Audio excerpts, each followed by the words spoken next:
আসসালামু আলাইকুম রহমতুল্লাহ। সুপ্রিয় এইচএসসি এবং আলিম 2025 সালের পরীক্ষার্থী বন্ধুরা, তোমাদের সবাইকে আরেকটি নতুন ফাইনাল গিয়ারের নতুন একটি অর্থনীতি ক্লাসে স্বাগত জানাচ্ছি। আমি আব্দুল্লাহ নোমান এবং আমার সাথে রয়েছে তোমাদের অর্থনীতির মেন্টর আজমাইন জারিফ ভাইয়া।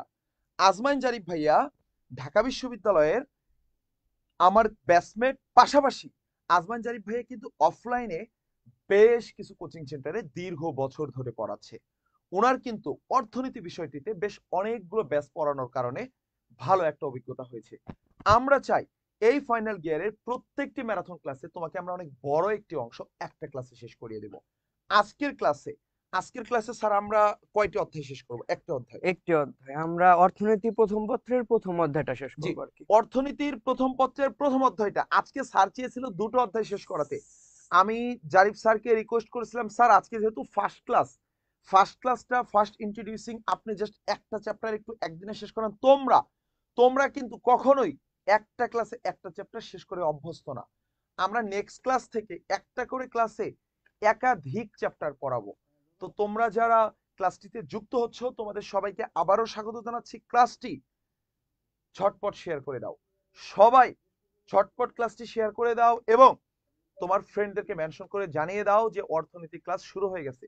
আজকের এই পুরো ক্লাসটি পরিচালনা করবেন আজমাইন জারিফ ভাইয়া এবং আমি সাথে থাকবো। তোমাদের যদি কোনো প্রকার প্রবলেম হয় সেটা তোমরা কমেন্ট বক্সে লিখবা, আমি এখানে পুরোটা টাইম থাকবো, পুরো ক্লাস সময় আমরা এক টানে ক্লাসটা শেষ করিয়ে দেব। এর মাঝে এর মাঝে আমরা কোনো বিরতি দেব না। একটা চ্যাপ্টার যেহেতু শেষ করাবো স্যার, আমাদের কোনো সর্বোচ্চ বিরতির প্রয়োজন 1 পড়বে না। ঘন্টা থেকে 1.5 ঘন্টা লাগবে হাইস্ট। এই ক্লাসে গুরুত্বপূর্ণ জ্ঞানমূলক প্রশ্নগুলো দেখানো হবে। আমি একটু দেখায় দেই, হ্যাঁ, মানে কেন তুমি ক্লাসের শেষ পর্যন্ত থাকবা। দেখো, সংক্ষিপ্ত প্রশ্ন, তোমার জ্ঞানমূলক কি রকম প্রশ্ন হতে পারে এই চ্যাপ্টার থেকে, এগুলো কিন্তু এখানে দেওয়া আছে, এই উত্তরও দেওয়া আছে, দেখতে পাচ্ছ।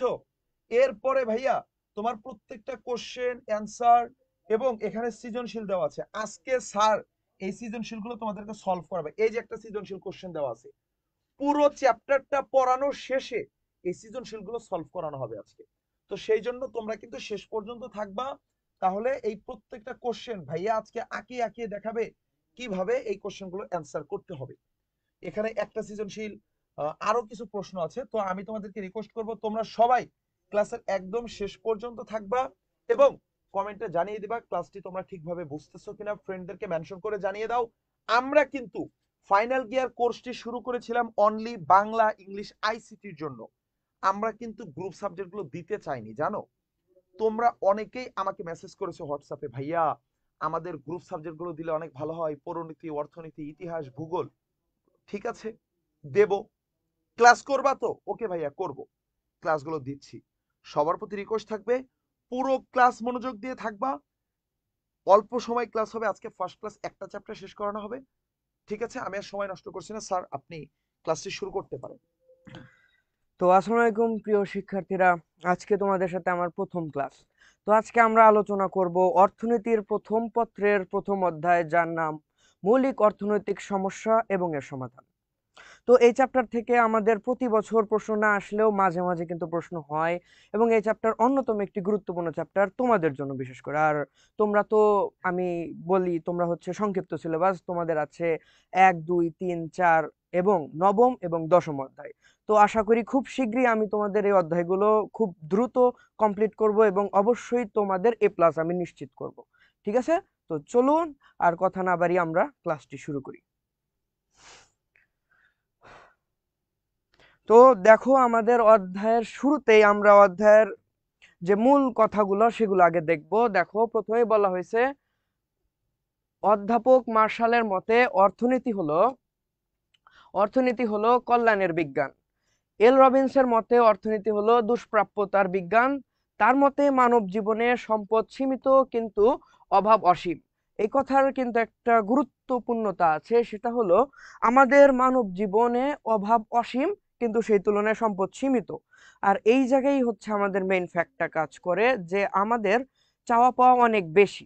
যেমন আমাদেরকে যদি 1 পাহাড় পরিমাণ স্বর্ণ দেওয়া হয়, তো আমরা চাবো 2টি পাহাড়, 3টি পাহাড়।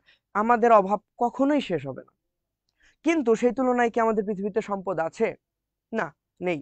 এই কারণেই আমাদের অর্থনীতি শিখতে হয়, যেন যেন আমরা এই অল্প সংখ্যক সম্পদকে ব্যবহার করে আমাদের অধিক অর্থাৎ অসীম পরিমাণ যে অভাবটা আছে এটাকে মিটাতে পারি। ঠিক আছে, এই কারণেই হচ্ছে অর্থনীতির জন্ম। তো এরপরে বলা হয়েছে এই সীমিত সম্পদের মধ্যে কিভাবে অভাব পূরণ করবে তা নিয়ে যে শাস্ত্র আলোচনা করে তাই অর্থনীতি। অর্থাৎ এই অর্থনীতি হচ্ছে এমন একটি শাস্ত্র যেখানে আমরা শিখব অল্প সম্পদের দ্বারা কিভাবে অসীম সংখ্যক সম্পদ আমরা মিটাতে পারবো। তো এরপরে এল রবিন্সের যে সংজ্ঞা আছে সংজ্ঞার তিনটা বৈশিষ্ট্য। একটা হচ্ছে অসীম অভাব, যেটা আমি তোমাদেরকে বলছি, তার কারণ আমাদের চাওয়া পাওয়া শেষ নেই। তোমাকে আজকে একটি ব্যাগ কিনে দেওয়া হবে, তুমি 2 দিন পর বলবা যে আমার আরেকটি ব্যাগ চাই, 2 দিন পরে আবার বলবা আমার একটি কলম চাই, একটি পেন্সিল চাই। তোমার আছে কিন্তু তারপরও তোমার আরো চাই।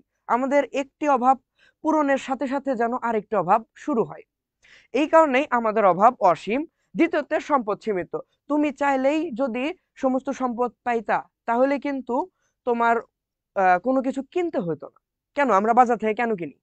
কিনি বিকজ আমাদের সম্পদ সীমিত। যদি সম্পদ সীমিত নাই হইতো তাহলে আমরা আর কিনতাম না কিছু, সবাই বিনামূল্যে দিয়ে দিত আমাদের।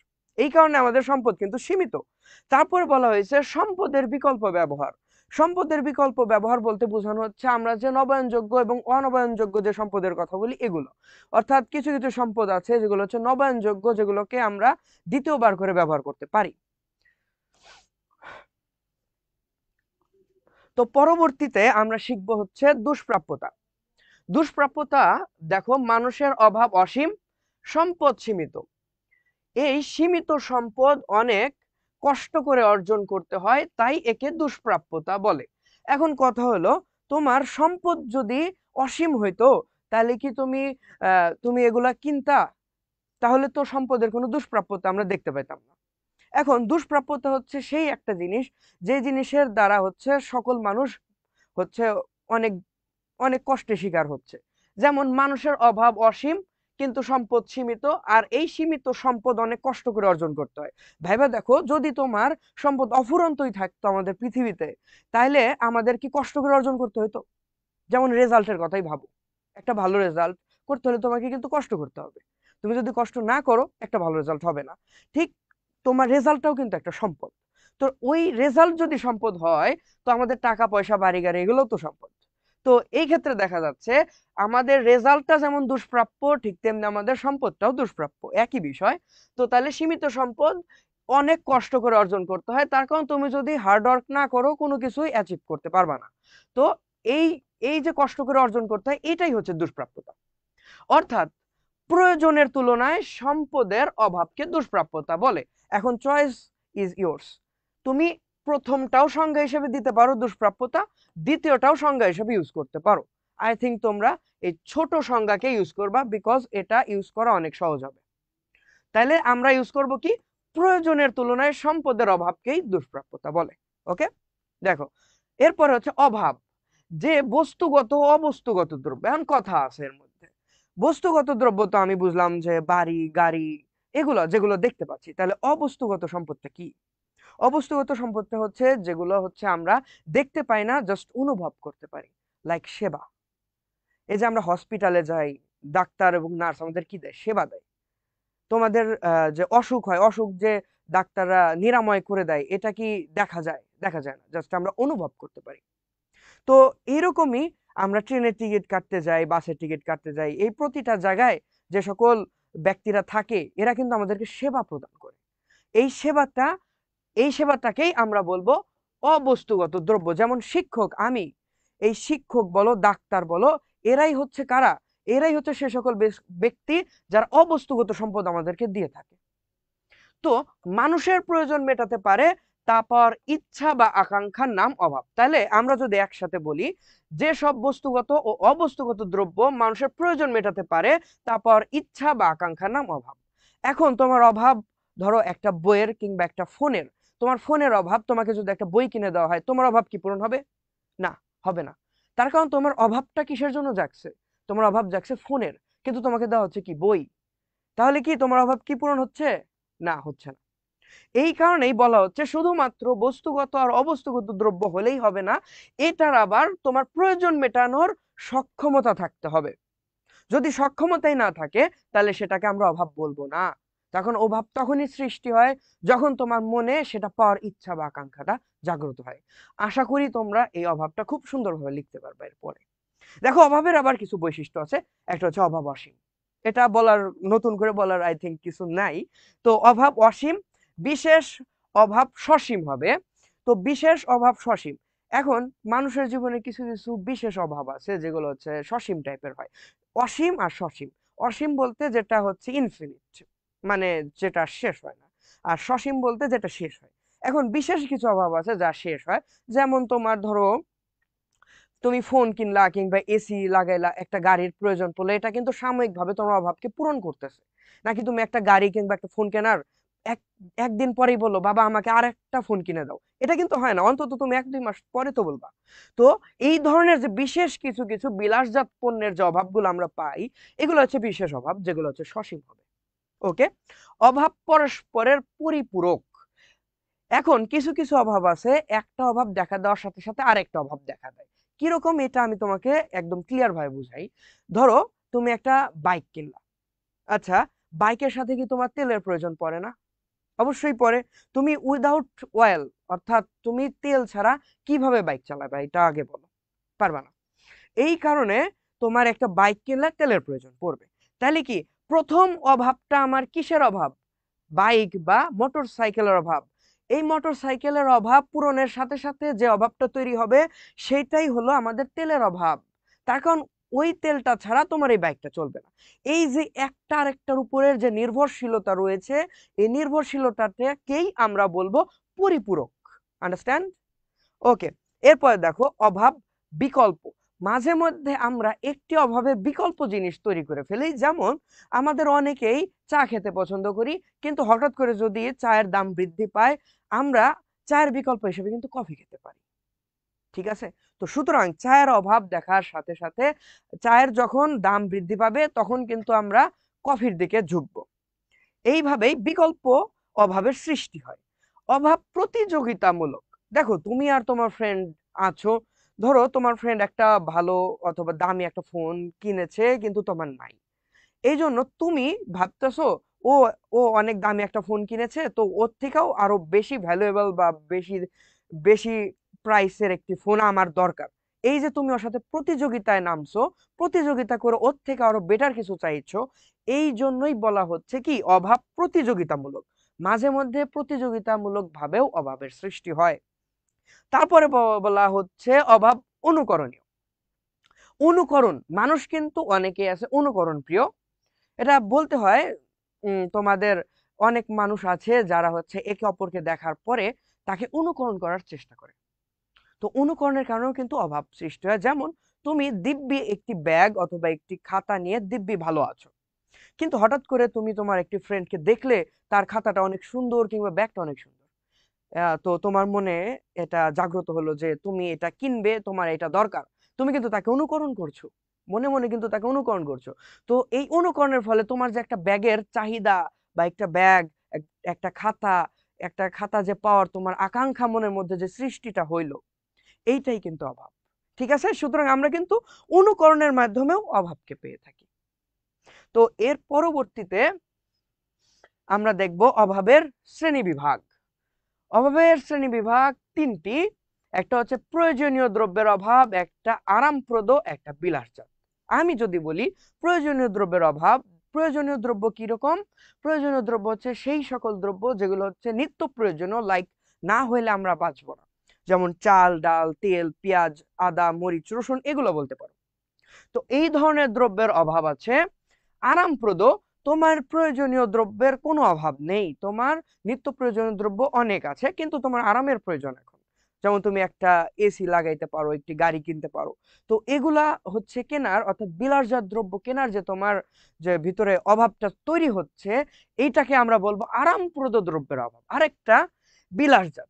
এখন বিভিন্ন রকমের দামি দামি জুয়েলারিস আছে, আমাদের গাড়ি, এসি, এগুলো আমাদেরকে আরাম দিচ্ছে, আমাদের ট্রান্সপোর্টেশনে হেল্প করছে। কিন্তু এরপরেও যদি আমরা বিলাসজাত অর্থাৎ বিলাসবহুল জীবন যাপন করতে চাই, তবে আমাদেরকে জুয়েলারিসের প্রয়োজন পড়ে। যেমন মেয়েরা সাধারণত এটা কিনে থাকে। তো অনেক দামি দামি হীরা কিংবা সোনার যে জুয়েলারিস গুলো আছে, ওগুলো বিলাসজাত দ্রব্যের মধ্যে পড়বে আমাদের। এরপরে অভাবকে প্রয়োজনীয়তার ক্রমান্বয়ে সাজানোকে নির্বাচন বলে। এটা অনেক ইম্পর্টেন্ট একটি ক নাম্বারের জন্য প্রশ্ন, যেটাকে বলা হচ্ছে জ্ঞানমূলক। তো অভাবকে প্রয়োজনীয়তার ক্রমান্বয়ে সাজানোকে নির্বাচন বলে। যেমন তুমি যদি ক্রমান্বয়ে লিখো এইভাবে 1 2 3, তোমার 1 নাম্বারে ধরো একটি অভাব আছে তোমার খাতার, না তুমি লিস্ট করো যে তোমার খাতার অভাব আছে, কলমের অভাব আছে, ব্যাগের অভাব আছে, 3টা। কিন্তু তোমাকে আগে দেখতে হবে কোনটার অভাব তোমার বেশি দরকার। ধরো এই 3টা অভাব কিন্তু একসাথে হবে না, এমনও অভাব আছে এই 3টার মধ্যে যেটা একটুখানি পরে হইলেও তোমার চলবে। সেক্ষেত্রে তুমি যেটা না হলেই না সেটাকে 1 নম্বরে রাখবা, তারপরে যেটা দরকার সেটাকে 2, তারপরে আরেকটাকে রাখবা 3-এ। মোট কথা অভাবকে তার প্রয়োজনীয়তার ক্রমান্বয়ে সাজানোকে নির্বাচন বলা হয়। অর্থাৎ এই যে ক্রমান্বয়ে সাজাচ্ছ, এখান থেকে তুমি একটু একটু করে নির্বাচন করে তোমার অভাবটাকে ফিল আপ করবা, এটাই হচ্ছে নির্বাচন। এটা কিন্তু অনেক ইম্পর্টেন্ট, ঠিক আছে, অনেক ইম্পর্টেন্ট এটা। এরপর দেখো আমরা এরপর দেখব উৎপাদন সম্ভাবনা রেখা কাকে বলে, আমাদের অধ্যায়ের মেইন ফ্যাক্ট। এখান থেকেই কোশ্চেন আসে, আর এই অধ্যায় থেকে প্রশ্ন আসলে এইটা থেকেই প্রশ্ন আসবে, আই চ্যালেঞ্জ ইউ। ওকে, এখান থেকে প্রশ্ন আসবে। যেমন উৎপাদন সম্ভাবনা রেখা হলো এমন একটি রেখা যে রেখার বিভিন্ন বিন্দুতে নির্দিষ্ট পরিমাণ সম্পদ ও চলতি প্রযুক্তির সাহায্যে দুটি দ্রব্যের বিভিন্ন উৎপাদন সংমিশ্রণ প্রকাশ পায়। তাহলে এটা হচ্ছে এমন একটা রেখা যে রেখার প্রতিটা বিন্দু নির্দিষ্ট পরিমাণ সম্পদ আর চলতি প্রযুক্তির সাহায্যে ওই দুটি দ্রব্যের বিভিন্ন উৎপাদন সংমিশ্রণ প্রকাশ করে। যেমন তুমি দ্রব্য উৎপাদন করলা এক্স এবং ওয়াই, এবং এইখানে একটি দ্রব্য উৎপাদন করলে আর একটি দ্রব্যের কিছু পরিমাণ ছেড়ে দিতে হচ্ছে, কিন্তু দুইটা পণ্যই তুমি একসাথে উৎপাদন করতেছো। এই দুইটা পণ্যই উৎপাদন করার মধ্যে যে সংমিশ্রণটা প্রকাশ পাইবে, এই প্রকাশটাকেই বলা হচ্ছে উৎপাদন সম্ভাবনা রেখা। অর্থাৎ উৎপাদন সম্ভাবনা রেখা তোমার একটা লিমিটেশনকে দেখাইবে, যে তুমি এরকম যদি আমাদের চার্ট হয় তো এইখানে তুমি এটার বাইরে উৎপাদন করতে পারবা না আর কি। তো এটা বিষয়ে আমরা পরবর্তী স্লাইডে আলোচনা করতেছি আর কি।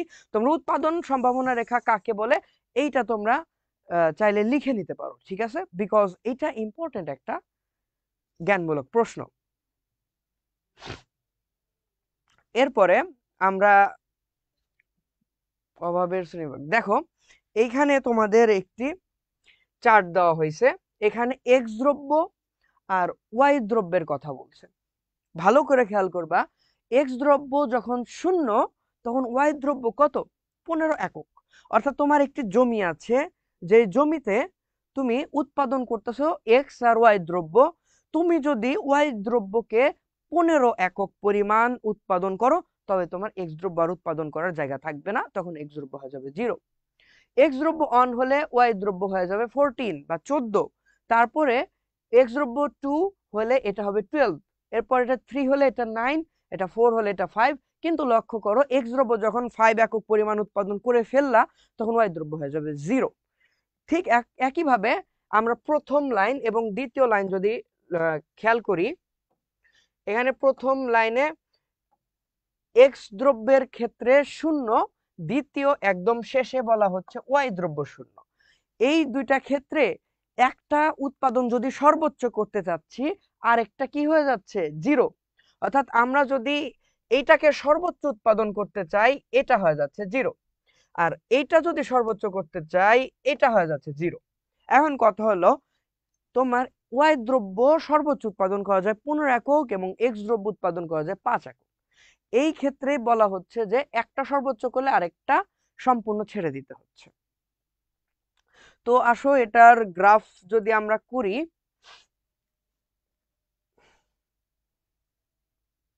তো এখন আমরা গ্রাফ আঁকা শিখবো আর কি। তো প্রথমেই আমাদেরকে দাঁড়াও,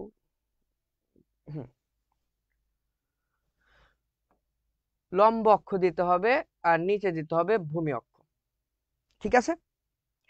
তো আমাদের লম্ব অক্ষ বরাবর আমরা সবসময় কি ধরবো, দাম। লম্ব অক্ষ বরাবর দাম ধরবো। প্রশ্নটা ওই স্লাইডে হওয়ার কারণে একটু প্রবলেম হয়ে যাচ্ছে, তো আমাদের এক্স দ্রব্য আর ওয়াই দ্রব্য দেওয়া হয়েছে। আচ্ছা, একটু প্রশ্ন বের করে নিই। ওকে, তখন অন্য স্লাইডে আছে, এটা একটু দেখতে প্রবলেম হচ্ছে।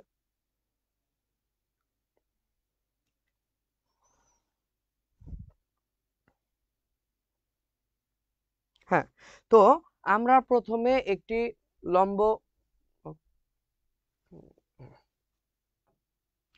এটা হচ্ছে লম্ব অক্ষ আর এটা হচ্ছে ভূমি অক্ষ।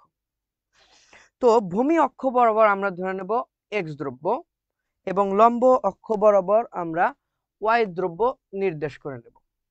ঠিক আছে, অর্থাৎ আমাদের ভূমি অক্ষ বরাবর হবে এক্স দ্রব্যের পরিমাণ আর লম্ব অক্ষ বরাবর হবে ওয়াই দ্রব্যের পরিমাণ। তো এখানে আমাদের এক্স দ্রব্য দেওয়া হয়েছে কিন্তু 0 1 2 3 4 5। তো আমাদের এইখানে হবে 0। তবে তোমরা একটা জিনিস খেয়াল রাখবা, এই যে এই জিনিসটা আমরা অর্থনীতিতে সবসময় এই অক্ষরেখাটা ইউজ করি, এটা মূলত চতুর্থাংক। যেমন আমরা জেনারেল ম্যাথে এই চতুর্থাংক কিন্তু পড়েছিলাম। দেখো, আশা করি চিনতে পারছো, এটা প্রথম, এটা দ্বিতীয়, এটা তৃতীয়, এটা চতুর্থ। ঠিক আছে, এর মধ্যে না আমরা শুধু এই 2 3 4 ইউজ করি না, আমরা 1 নাম্বার চতুর্থাংক অর্থনীতি ইউজ করি, আর সেটাই হচ্ছে এইটা। ওকে, আচ্ছা,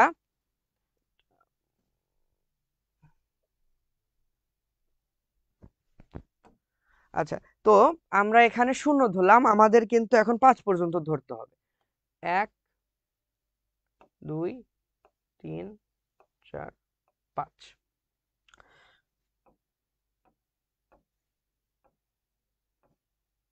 আর ওয়াই দ্রব্য কিন্তু দেখো, ওয়াই দ্রব্যের ক্ষেত্রে আমাদের সর্বনিম্ন ছিল কত, 5, আর সর্বোচ্চ কত, 15। এখন এখানে একটা কথা আছে, কথাটা হলো আমরা যেটাই মান বসাবো না কেন সেটার একটা সিকোয়েন্স থাকতে হবে, অর্থাৎ একটা সংখ্যা থেকে আরেকটা সংখ্যার যে ডিফারেন্স সেটা সমান থাকতে হবে। তুমি যদি 5-এর ডিফারেন্স ধরো তবে তোমাকে লিখতে হবে 5 10 15 20 25 এরকম। যদি 2 ধরো, 2 4 6 8, ওলট পালট ভাবে ধরা যাবে না, যেরকম 2 3 5 8 10 এরকম ওলট পালট ধরা যাবে না। তুমি যে সিকোয়েন্সের গ্যাপ ধরতে চাচ্ছ সেটাই ধরবা। যেমন আমি 1 2 3 4 5 ধরেছি, এখানে গ্যাপ কিন্তু 1 করে। তাহলে এখানে কিন্তু আমাদের সর্বনিম্ন দেওয়া হয়েছে কি, সর্বনিম্ন আমাদের দেওয়া হয়েছে 5 9 12 14 15। তাহলে আমরা এখানে 3 করে ধরতে পারি, 3 6 9, তারপর 12 15।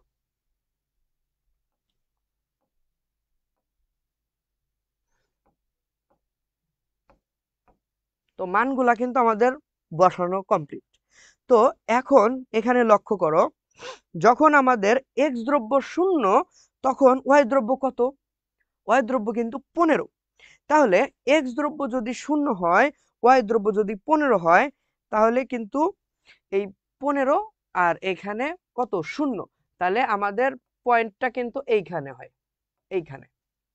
দ্বিতীয়তে বলা হচ্ছে আমাদের এক্স দ্রব্য যদি 1 হয়, ওয়াই দ্রব্য হবে 14। তাহলে এক্স দ্রব্য কোথায়, এই যে 1, 1 হলে আমরা এটাকে 14 সাথে নেব। এখন এখানে কিন্তু আমাদের 14 নাই, সুতরাং এখানে আন্দাজ করে 15 একটুখানি নিচে নিবা, এই যে, এই যে, ঠিক আছে। এরপরে 2 এর সাথে আমাদেরকে নিতে বলতেছে 12। তো এখান থেকে সিম্পলি 12 টানো। ওকে, এরপরে 3 এর ক্ষেত্রে 9, এরপরে আমাদের দেওয়া হয়েছে 4 এর ক্ষেত্রে 5, কিন্তু এখানে 5 নাই, যার কারণে আমরা একটুখানি নিচে নেব।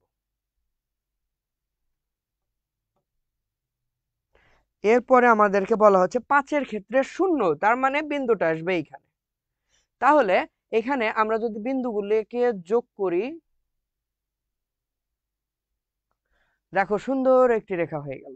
দেখো, তাহলে বিন্দুগুলাকে আমরা যোগ করি, এখন বিন্দুগুলাকে নামকরণ করতে হবে। এটা এ, এটা বি, এটা সি, এটা ডি, ই, এফ। এই প্রত্যেকটা কিন্তু এক একটা বিন্দু, অর্থাৎ এগুলাকে বলা হচ্ছে সংমিশ্রণ বিন্দু। শুরুতে আমি যখন তোমাদেরকে বলেছিলাম যে উৎপাদন সম্ভাবনা রেখা হচ্ছে দুটি দুটি দ্রব্যের একটি সংমিশ্রণ বিন্দু প্রকাশ পায়, এখানে কিন্তু এই বি বিন্দুতে এক্স দ্রব্যের সংমিশ্রণ কত 1 আর ওয়াই দ্রব্যের সংমিশ্রণ কত 14। ঠিক আছে, এই প্রত্যেকটা বিন্দুকে সংমিশ্রণ বলা হচ্ছে। তো প্রথমেই তো আশা করি তোমরা চিত্রটা তো বুঝতে পারছো, চিত্রে তো কোনো প্রবলেম নেই আশা করি। আচ্ছা, এর পরবর্তী পৃষ্ঠায় যদি আমরা যাই, দেখো পরবর্তী পৃষ্ঠায় আমি তোমাদের জন্য ব্যাখ্যা তৈরি করেছি। দেখো ব্যাখ্যার ক্ষেত্রে আমরা শুরুতেই লিখবো হলো চিত্রে ভূমি অক্ষে এক্স দ্রব্য, ভূমি অক্ষে এক্স দ্রব্য এবং লম্ব অক্ষে ওয়াই দ্রব্য নির্দেশিত। প্রথমেই তুমি ভূমি অক্ষে কি ধরে নিবা এবং লম্ব অক্ষে কি ধরবা এটাকে বলে দিতে হবে। এরপরে ও এফ হবে না, এখানে একটুখানি মিস্টেক হয়েছে, এখানে এ এফ হবে। বিকজ আগের চিত্রতে আমরা দেখেছিলাম যে এই চিত্রে এরকম যখন ছিল এখানে এ এখানে এফ ছিল। তো এই শুরুর বিন্দু এবং শেষের বিন্দুকে বলা হবে কিন্তু উৎপাদন সম্ভাবনা রেখা।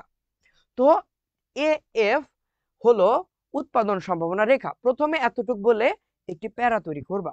এরপরে চিত্রে লক্ষণীয় যে যদি সম্পূর্ণ সম্পদ অথবা উপকরণ এক্স দ্রব্য উৎপাদন নিয়োগ করে তখন 5 একক এক্স দ্রব্য হবে, 5 একক এক্স দ্রব্য এবং 0 একক ওয়াই দ্রব্য উৎপাদন সম্ভব হয়। যেটা আমরা শুরুতেই দেখেছিলাম যে যদি আমরা এক্স দ্রব্য 5 একক উৎপাদন করি, একদম শেষের দিকে দেখবা, তাহলে 0 একক হবে ওয়াই দ্রব্য। ঠিক বিপরীত ভাবে আবার যদি সম্পূর্ণ সম্পদ অথবা উপকরণ ওয়াই দ্রব্য উৎপাদন নিয়োগ করে তখন 15 একক ওয়াই দ্রব্য এবং 0 একক এক্স দ্রব্য উৎপাদন সম্ভব হয়। চার্টের শুরুতে দেখবা যে এক্স দ্রব্য যদি 0 হয় ওয়াই দ্রব্য হচ্ছে কত 15। তো এইটাই আগে লেখা নেবা, এটাকে আগে হাইলাইট করতে হবে। ঠিক আছে, এটাকে আগে হাইলাইট করতে হবে। এরপরে অন্যান্য বিন্দুকে পর্যায়ক্রমিক ভাবে আমরা বর্ণনা করব। যেমন বলা হচ্ছে এখন বি বিন্দুতে ওয়াই দ্রব্যের উৎপাদন কমে 14 একক হয় এবং এক্স দ্রব্যের উৎপাদন বেড়ে 1 একক হয়। তার কারণ এক্স দ্রব্য কিন্তু শুরুতে কত ছিল, এক্স দ্রব্য শুরুতে ছিল 0 বা 0, ওইটা এক্স দ্রব্য কিন্তু বৃদ্ধি পেয়ে 1 হয়ে গিয়েছে কিন্তু ওয়াই কিন্তু 15 থেকে কমে 14 হয়ে গিয়েছে। ঠিক আছে, তো এইটাই হচ্ছে বি বিন্দু। এরপরে সি বিন্দুতে ওয়াই দ্রব্যের উৎপাদন আরো কমে 12 হয় কিন্তু এক্স দ্রব্য উৎপাদন বেড়ে কত হয়েছে 2। তো একইভাবে যথাক্রমে ডি ও ই বিন্দুতে ওয়াই দ্রব্যের উৎপাদন। স্যার একটু কমেন্ট করেন, স্টুডেন্টরা প্রচুর কমেন্ট করতেছে, আপনি করতেছেন না, ওদের একটু অভিযোগ, আপনি কি একটু কমেন্ট করেন স্যার। অভিযোগ? না, কমেন্ট করতেছেন না এটা আর কি, ও ওরা আচ্ছা, চাচ্ছে আপনি একটু কমেন্টটা পড়েন, ওদের কমেন্ট গুলো দেখেন। আচ্ছা, গরম লাগতেছে এসি। আচ্ছা, ইসিটা আমি একটু অফ করেছিলাম, ভুল ছিল না। আচ্ছা আচ্ছা আচ্ছা, আমি আগে একটু পড়ে নেই কমেন্ট শুরু থেকে comment কি বলে। জোরে জোরে পড়েন। আসেনি। আচ্ছা, দাঁড়াও তোমাদের কমেন্ট গুলো একটু লোড নিচ্ছে, দাঁড়াও দেখি।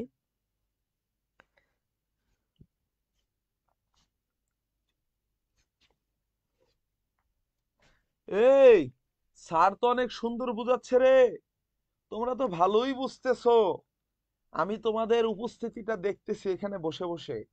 এই যে নাজমুস সাকিব তামিম বলল যে ভাইয়া একটু কমেন্ট পড়তে বলিয়েন, হ্যাঁ ঠিক আছে আমি বললাম কমেন্ট পড়তে। এখন বিষয় হলো আজকে মাত্র একটা অধ্যায় শেষ করানো হবে, একটা একটা চ্যাপ্টার শেষ করানো, অনেক বড় না রে ভাইয়া, অল্প, কিন্তু একটু মনোযোগ দিয়ে থাকো।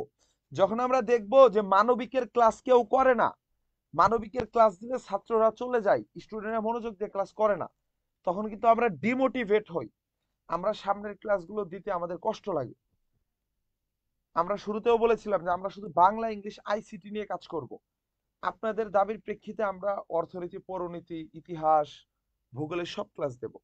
এখন আপনারা একটু মনোযোগ দিয়ে করেন, স্যার হচ্ছে অফলাইনে অনেক জনপ্রিয় অনেক বিখ্যাত কিন্তু অনলাইনে খুব কম পড়ানো হয়। কি কোনো স্যার হচ্ছে ওই যাই হোক এখন থেকে স্যার দেখবে কমেন্ট পড়াটা ইম্পর্টেন্ট না, তোমরা গুরুত্বপূর্ণ কিছু বললে এই সামনে আমি বসে আছি আমি সেটা বলে দেব, তোমরা মনোযোগ দিয়ে ক্লাস করো। স্যার আপনি আপনার মতো করে ক্লাস কন্টিনিউ করেন। ওকে ওকে। তো তোমরা বুঝতেছো তো, তোমরা বুঝতেছো কি না কোথায় কোথায় সমস্যা হচ্ছে, কোথায় কোনো প্রবলেম হলে তোমরা কমেন্টে অবশ্যই জানাও। কমেন্টে জানাইলে আমি সাথে সাথে এখানে কারেকশন করে দেব, ঠিক আছে? আচ্ছা, চিত্রের পাশে সূচিটা একটু অঙ্কন করতে বলছে। আচ্ছা, আগে এই যে maybe তোমাদের চিত্রের পাশে সূচির কথা বলা হচ্ছে না। আচ্ছা, তাহলে আমি তোমাদের জন্য আরেকবার যদি আঁকি তাহলে জিনিসটা হয়তো বেটার হবে। তো আমি তোমাদের তাহলে চিত্র আর সূচি দুটো একবার আমি আবার দেখাই দিই। তখন দুইটা দুই পেজে হওয়ার কারণে মেবি প্রবলেম হচ্ছে। আচ্ছা, আমি তোমাদের জন্য আরেকবার আঁকি। এটা আঁকতে আমার কোনো প্রবলেম নাই, এটা আঁকে এঁকে আমি অভ্যস্ত। এটা এক্স দ্রব্য, এটা ওয়াই দ্রব্য ধরো।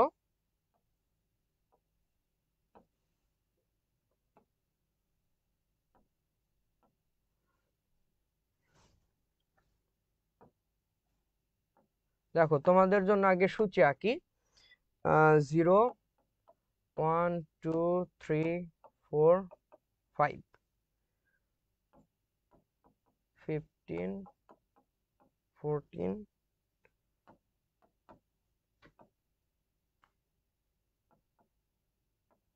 তো ঠিক আছে, এটা হলো আমাদের সূচি। তো সূচির পাশে আমি তোমাদের জন্য চিত্রটা আঁকতেছি, ঠিক আছে? দেখো, আমরা প্রথমে মূল বিন্দুকে 0 ধরবো এবং ভূমি অক্ষ বরাবর এক্স দ্রব্য এবং লম্ব অক্ষ বরাবর ওয়াই দ্রব্যের মানকে ধরবো। ধরার পরে এক্স দ্রব্যের মান কি কি আছে? 0 1 2 3 4 5। তাহলে মান বসাও। 0 তো দেওয়াই আছে, 1 2 3 4 5। এখন মানগুলা লেখি। আর ওয়াই দ্রব্যের মান কিন্তু 15 14 12 9 5 0। তো এগুলা মানকে আমাদের একটা সিকোয়েন্সে বসাইতে হবে, যেটা একটু আগে বললাম। এই মানগুলাকে হয় তুমি এদের গ্যাপ যে আছে, যেমন 2 5 10 15 20, এটার গ্যাপ কত? 5 করে। তো এরকমই একটা সিকোয়েন্সের গ্যাপ ধরতে হবে। তো এখানে কিন্তু ওরকম কোনো গ্যাপ নেই। গ্যাপটা দেখো, 0 থেকে 5, আবার 5 থেকে 9, 9 থেকে 12, 12 থেকে 14, 14 থেকে 15। এদের মাঝখানে যে ডিফারেন্সটা, যে সংখ্যার যে গ্যাপটা আছে, গ্যাপটা কিন্তু সমান না। কিন্তু আমাদের চিত্রে কিন্তু সমান আকারে ধরতে হবে।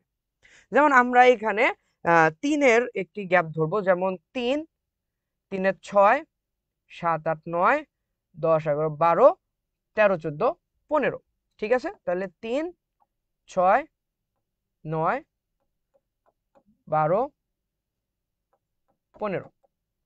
ঠিক আছে, নির্দিষ্ট গ্যাপ আছে কিন্তু। দেখো, 3 থেকে 6 3, 6 থেকে 9 3, 9 থেকে 12, প্রত্যেকটার মাঝে গ্যাপ কত করে? 3। তাহলে এখন দেখো, যখন এক্স দ্রব্য শূন্য ছিল, এক্স দ্রব্য যখন শূন্য ছিল, ওয়াই দ্রব্য তখন কত? 15। অর্থাৎ আমাদের বিন্দু কিন্তু এইখানে হবে, এটা মনে রাখবা। দ্বিতীয়তে, যখন এক্স দ্রব্য অন, এক্স দ্রব্য অন, তখন ওয়াই দ্রব্য কত? 14। যদি 14 হয়, 14 আমরা একটুখানি নিচে ধরবো, ঠিক আছে? একটুখানি নিচে হবে। ওকে। এরপরে যখন আমাদের এক্স দ্রব্য বৃদ্ধি পেয়ে 2 হবে, তখন আমাদের ওয়াই দ্রব্য কত হবে? 12। ওকে। এরপরে যখন এক্স দ্রব্য 3 হবে, তখন আমাদের ওয়াই দ্রব্য কত? 9।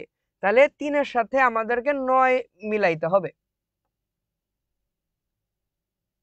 এই দেখো, এরপরে 4-এর সাথে 5, কিন্তু এখানে তো 5 নেই, এই কারণে 6 থেকে একটুখানি নিচে নিতে হবে আমাদের।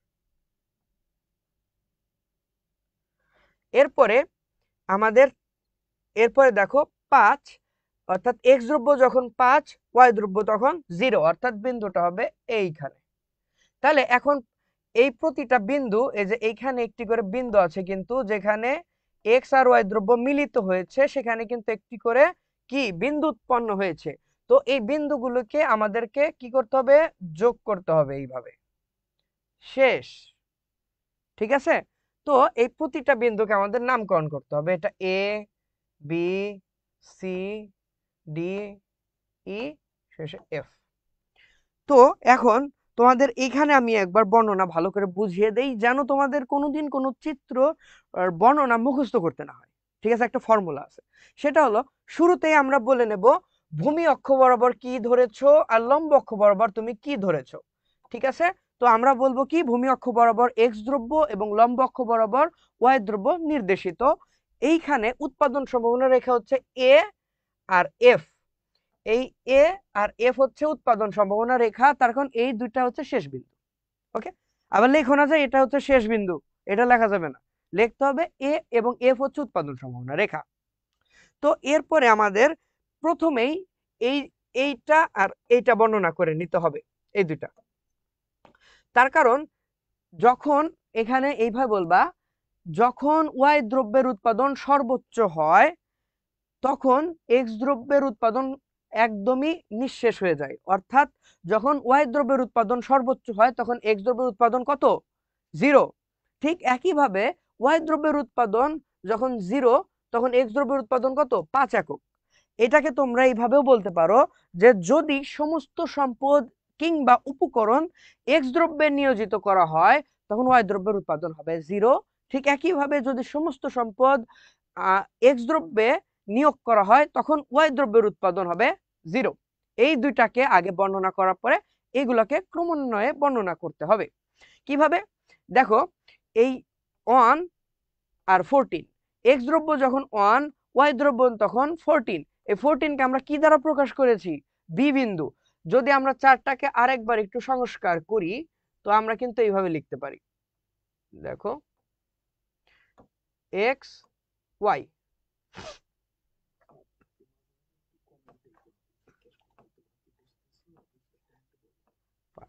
ওকে ওকে ওকে ওকে, দাঁড়া এটা।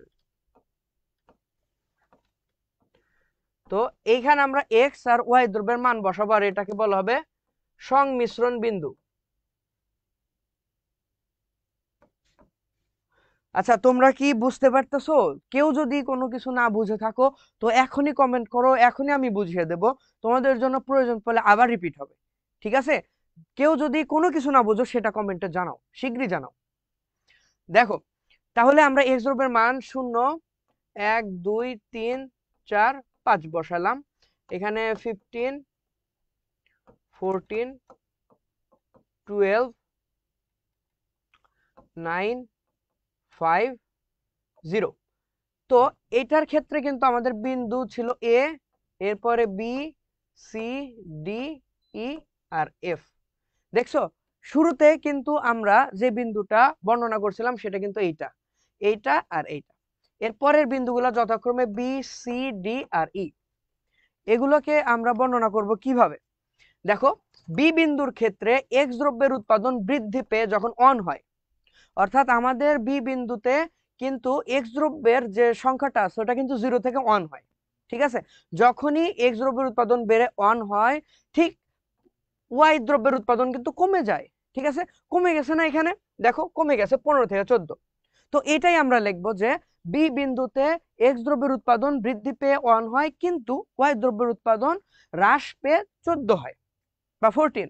ঠিক একইভাবে সি বিন্দুতে কি হয়? এক্স দ্রব্যের উৎপাদন আরো বৃদ্ধি পেয়ে 2 হয় এবং ওয়াই দ্রব্যের উৎপাদন আরো হ্রাস পেয়ে 12 বা 12 হয়ে যায়।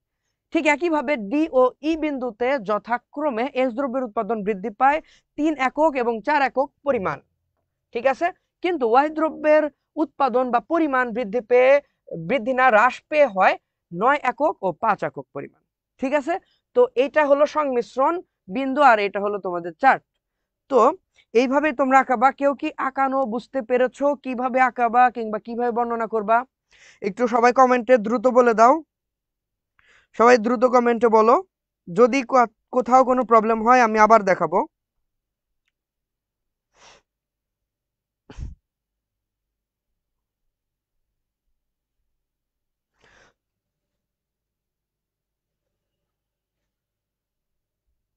তো তোমরা এইখানে কিন্তু দেখতে পাচ্ছ এটার ব্যাখ্যাটা। ব্যাখ্যাটা তোমরা একবার পড়ে নাও। দেখো, লাস্টে একটি লাইন বলা হয়েছে, এখন 5, এখানে একটা হবে, এখানে একটুখানি মিস্টেক হয়েছে। এখন এই যে বিন্দুগুলো আমরা অপর পৃষ্ঠায় লিখেছিলাম এ, বি, সি, ডি, ই আর এফ, বলবা লাস্টে বলবা এ, B, C, D, E, F, এই বিন্দুগুলি যোগ করে এ এফ রেখাটি পাওয়া যায়। আর এটাই হচ্ছে উৎপাদন সম্ভাবনা রেখা। এটা দিতে হবে না, মোট না দিলেও চলবে, উৎপাদন সম্ভাবনা রেখা। অর্থাৎ A B C D E F বিন্দু যোগ করে এখানে এ এবং এফ ই হচ্ছে উৎপাদন সম্ভাবনা রেখা। যদি তোমাদের কারো কোথাও বুঝতে অসুবিধা হয় এখনই জানাও।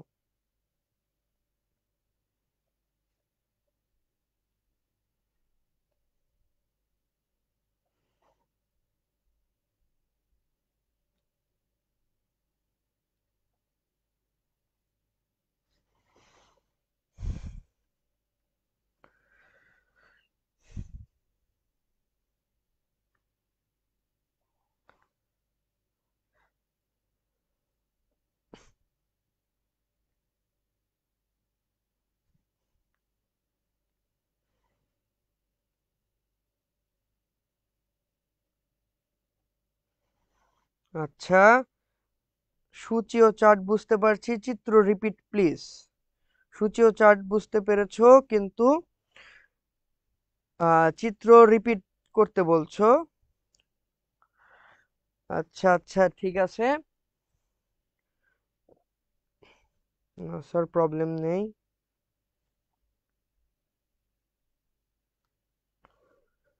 ধন্যবাদ।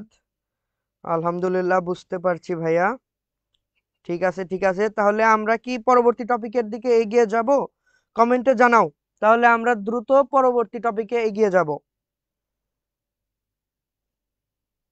আচ্ছা, এগুলো অনেক ইজি, আর বোঝানো লাগবে না, চ্যাপ্টার তো কমপ্লিট করতে হবে।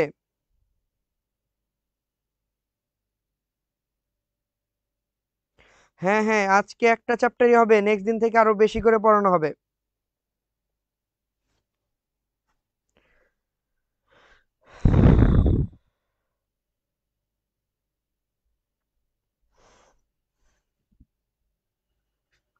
দেখো, যারা তোমরা কেউ কেউ বলতেছো যে আরেকবার রিপিট প্লিজ, আরেকবার বুঝাইতে বলতেছো, তোমাদের জন্য আরেকবার পড়ানো হবে।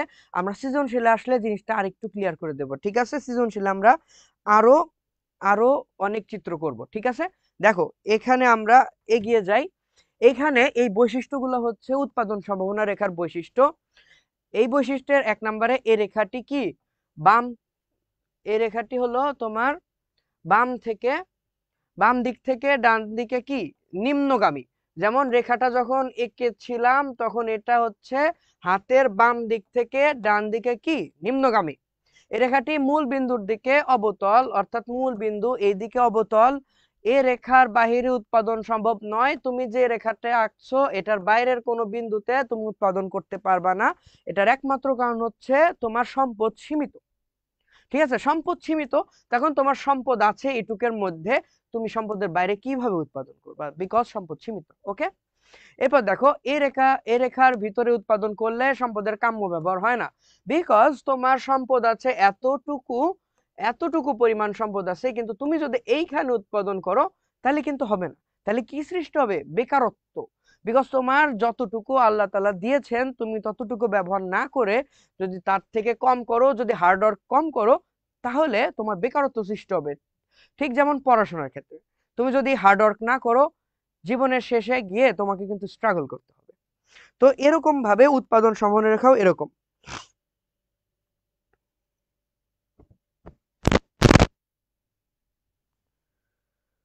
আচ্ছা, একজন কমেন্টে লিখছে আপনি পারেন, কিন্তু অনেকে পারে না, তাদের তো বুঝতে হবে, শুধু তো আপনি বুঝলে হবে না।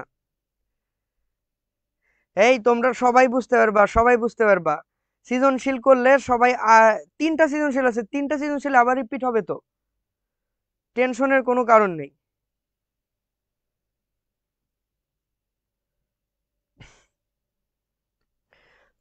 আমরা নেক্সট দিন ট্রাই করব একই সাথে আমরা দ্বিতীয় তৃতীয় অধ্যায় শেষ করার। অনেক বড় একটি ক্লাস হবে, কিন্তু আমরা সবাই জানি যে দ্বিতীয় অধ্যায় কিন্তু অনেক বড় এবং অনেক ইম্পর্টেন্ট টপিক। ঠিক আছে, আমরা দ্বিতীয় অধ্যায় অনেক সুন্দর করে শেষ করব।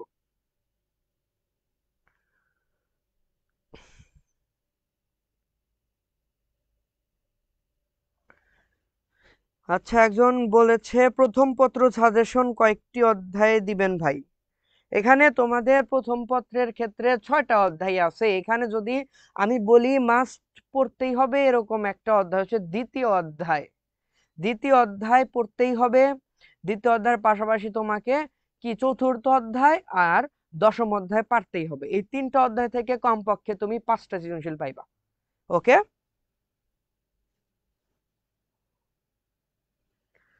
আচ্ছা, এখন দেখো, এ রেখার উপরে উৎপাদন করলে সম্পদের সর্বোচ্চ ব্যবহার হয়। অর্থাৎ এই যে বিন্দুগুলো দেখতে পাচ্ছ, আমরা যে একটু আগে দেখাইলাম, এই বিন্দুগুলোতে যদি উৎপাদন করো, অর্থাৎ একদম এই উৎপাদন সম্ভাবনা রেখার দাগের উপরে যদি তোমরা উৎপাদন করো, তাহলেই কি হবে? সম্পদের সর্বোচ্চ ব্যবহার হবে। এখন একটা কোশ্চেন, উৎপাদন সম্ভাবনা রেখার উপরে, ভিতরে এবং বাইরে কোন বিন্দুতে উৎপাদন যুক্তিযুক্ত এবং কেন? এই প্রশ্নের উত্তর এখন আমরা করব।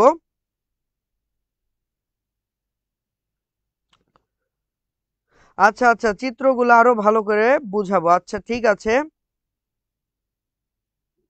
আচ্ছা আচ্ছা, নেক্সট সপ্তাহ থেকে 3টা থেকে শুরু করবো ইনশাআল্লাহ। এই সপ্তাহে একটুখানি আমার প্রবলেম ছিল ভার্সিটিতে। ঠিক আছে, নেক্সট বার থেকে আমরা 3টা থেকে শুরু করব এবং অনেকগুলি অধ্যায় শেষ করব। ওকে। তো এরপরে আমাদের বলা হচ্ছে উৎপাদন সম্ভাবনা রেখার কোন বিন্দুতে, ভিতরে, বাইরে নাকি মধ্যে, কোন বিন্দুতে উৎপাদন যুক্তিযুক্ত এবং কেন? তো আমি তোমাদের একটি চিত্র দেখাই আবার। চিত্রটা হলো এইরকম। এইদিকে আঁকাই, দেখো নিচে হলো চিত্র থাকবে আর উপরে হচ্ছে আমাদের বর্ণনা, না হলে এখানে আর কোথাও স্পেস আমি পাচ্ছি না।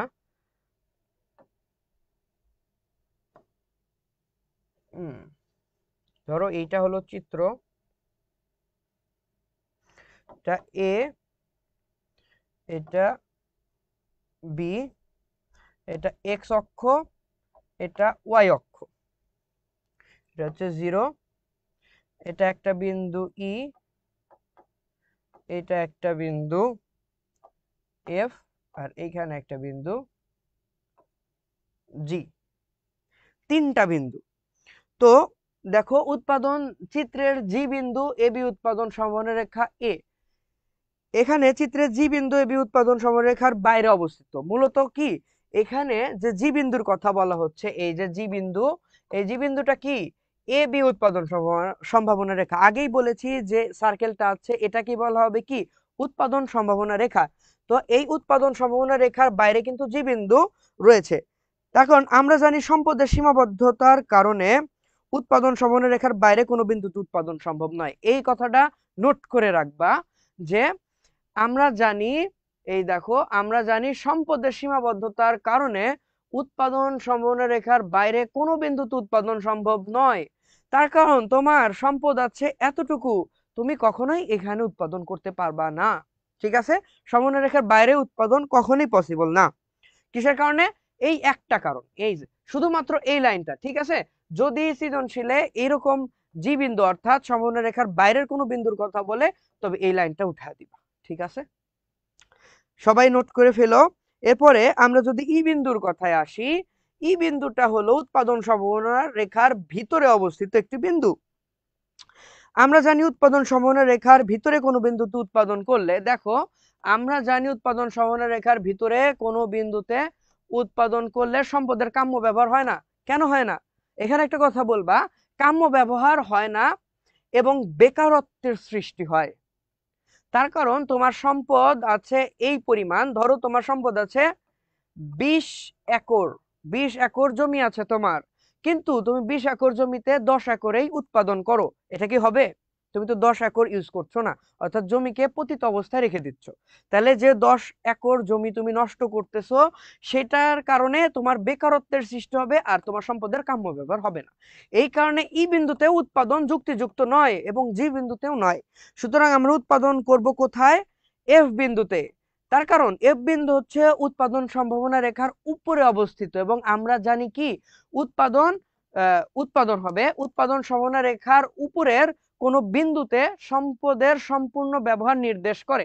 তাই এফ বিন্দুতে উৎপাদন যুক্তিযুক্ত। তার কারণ এফ বিন্দুতে উৎপাদন অর্থাৎ উৎপাদন সম্ভাবনা রেখার উপরে উৎপাদনই হচ্ছে একমাত্র সম্পদের কাম্য ব্যবহারকে নির্দেশ করে। আশা করি তোমরা বুঝতে পেরেছো যে কোন কোন বিন্দুতে কোন বিন্দুতে কিরকম বর্ণনা তোমরা দিবা আর কি। ঠিক আছে, এখানে 3টাই বলা হয়েছে। এটা হলো কি, এটা হলো জি বিন্দুর ক্ষেত্রে, তার পরবর্তীতে আমরা বললাম ই বিন্দুর ক্ষেত্রে, আর লাস্টে বললাম এফ বিন্দুর ক্ষেত্রে। জি বিন্দু যদি কখনো দেখো উৎপাদন সম্ভাবনা রেখার বাইরে কোনো বিন্দু আছে, তখন এটা লিখে দিবা। তারপরে যদি ভিতরে থাকে এটার কথা লিখবা, আর যদি শেষে যদি একদম সম্ভাবনা রেখার উপরে বলে তাহলে একদম এফ বিন্দুর বর্ণনাটা লিখে দিবা। ঠিক আছে, সবাই বুঝতে পেরেছো কিনা দ্রুত কমেন্টে জানাও, দ্রুত।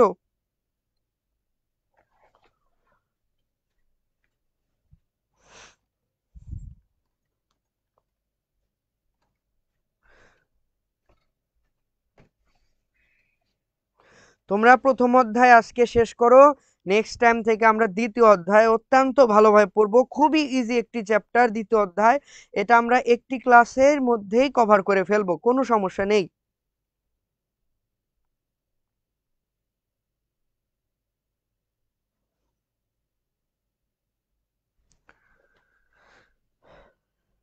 আচ্ছা, এরপরে পরবর্তী টপিকে যাই আমরা। এরপরের টপিক হচ্ছে সুযোগ ব্যয়। তো সুযোগ ব্যয়টা কি? সুযোগ ব্যয় হচ্ছে কোনো দ্রব্যের অতিরিক্ত উৎপাদনের জন্য অপর দ্রব্যের উৎপাদন যে হারে ছেড়ে দিতে হয়, এই ছেড়ে দেওয়ার হারকেই সুযোগ ব্যয় বলে। এটা তোমরা নোট করে রাখো। তার কারণ একটা দ্রব্য উৎপাদন করতে হলে আরেকটা দ্রব্যের যতটুকু পরিমাণ তোমাকে ছেড়ে দিতে হবে সেটাকেই বলা হবে ওই অপর দ্রব্যের সুযোগ ব্যয়। তার কারণ তুমি একটা দ্রব্য পাওয়ার জন্য আরেকটা দ্রব্যের যতটুকু ছেড়ে দিবা, ওই যে দ্রব্যটা পাচ্ছ ওইটাকে বলা হচ্ছে আগের দ্রব্যের সুযোগ ব্যয়। ঠিক আছে, আচ্ছা আচ্ছা, নোট করো নোট করো।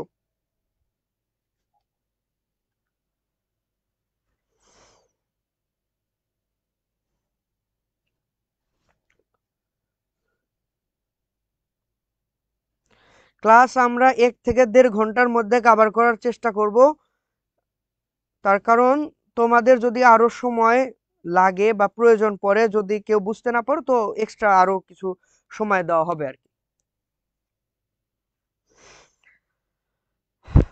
আচ্ছা, এরপরের টপিক দেখো, সুযোগ ব্যয়ের প্রকারভেদ। সুযোগ ব্যয় মূলত 3 প্রকার, একটা হচ্ছে স্থির সুযোগ ব্যয়, একটা ক্রমবর্ধমান, একটা ক্রমহ্রাসমান সুযোগ ব্যয়। তো এগুলো সবগুলো নোট করো তোমরা। দেখো যে কোন দ্রব্যের যতটুকু অতিরিক্ত উৎপাদন পাওয়া যায় যদি অপর দ্রব্যের ততটুকুই ছেড়ে দিতে হয়। অর্থাৎ এখানে সুযোগ ব্যয়ের ক্ষেত্রে বলা হচ্ছে যে কোন দ্রব্যের যতটুকু অতিরিক্ত উৎপাদন পাওয়া যায় যদি অপর দ্রব্যের ততটুকুই ছেড়ে দিতে হয়। যতটুকু অতিরিক্ত উৎপাদন পাওয়া যায় যদি অপর দ্রব্যের ততটুকুই ছেড়ে দিতে হয়। ধরো তুমি একটা দ্রব্য আগে উৎপাদন করতে 10 একক, এই 10 একক উৎপাদন করার পরে তুমি এটাকে আরেকটু অতিরিক্ত উৎপাদন করতে চাইলা, যে তুমি 10 না তুমি 12 করবা। এই 2 যে তুমি এখানে বৃদ্ধি করেছো কত, 10 প্লাস 2, 2 একক পরিমাণ যে বৃদ্ধি করছো, যদি অপর দ্রব্যের ততটুকু ছেড়ে দিতে হয়, এই 2 বেশি করার জন্য যদি অপর আরেকটা দ্রব্যের 2 মাইনাস অর্থাৎ 2 যদি কমায় দিতে হয় তাহলে এটাকেই বলা হবে স্থির সুযোগ ব্যয়। অর্থাৎ এইখানেও 2 কমছে, ওখানে 2 বাড়ছে। ঠিক আছে, অর্থাৎ লেভেলটা সমান থাকতে হবে, একটি জায়গায় 2 কমবে আর একটি জায়গায় 2 বাড়বে, একটি জায়গায় 2 বাড়ানোর জন্য অপর একটি জায়গায় 2 কমাইতে হবে। ঠিক আছে, এটা হচ্ছে স্থির সুযোগ ব্যয়, যেটা স্টিল থাকে।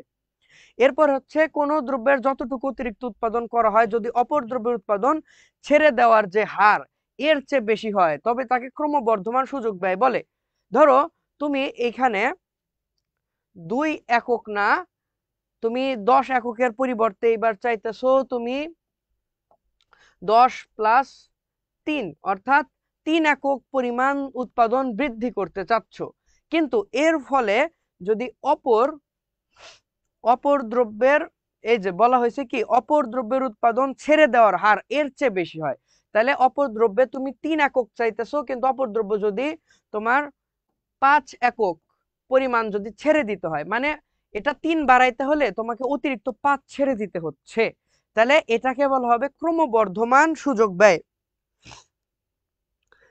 এবং লাস্টে আমরা পড়বো হচ্ছে কোন দ্রব্যের যতটুকু অতিরিক্ত উৎপাদন পাওয়া যায় যদি অপর দ্রব্যের উৎপাদন ছেড়ে দেওয়ার হার এর চেয়ে কম হয় তাকে ক্রমহ্রাসমান বলে।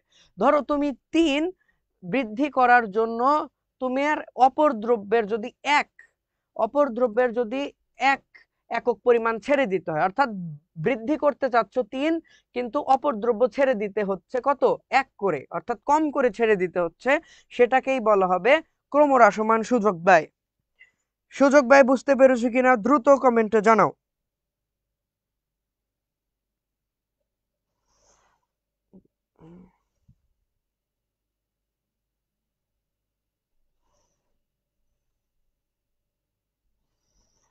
সবাই এগুলোকে নোট করে ফেলো।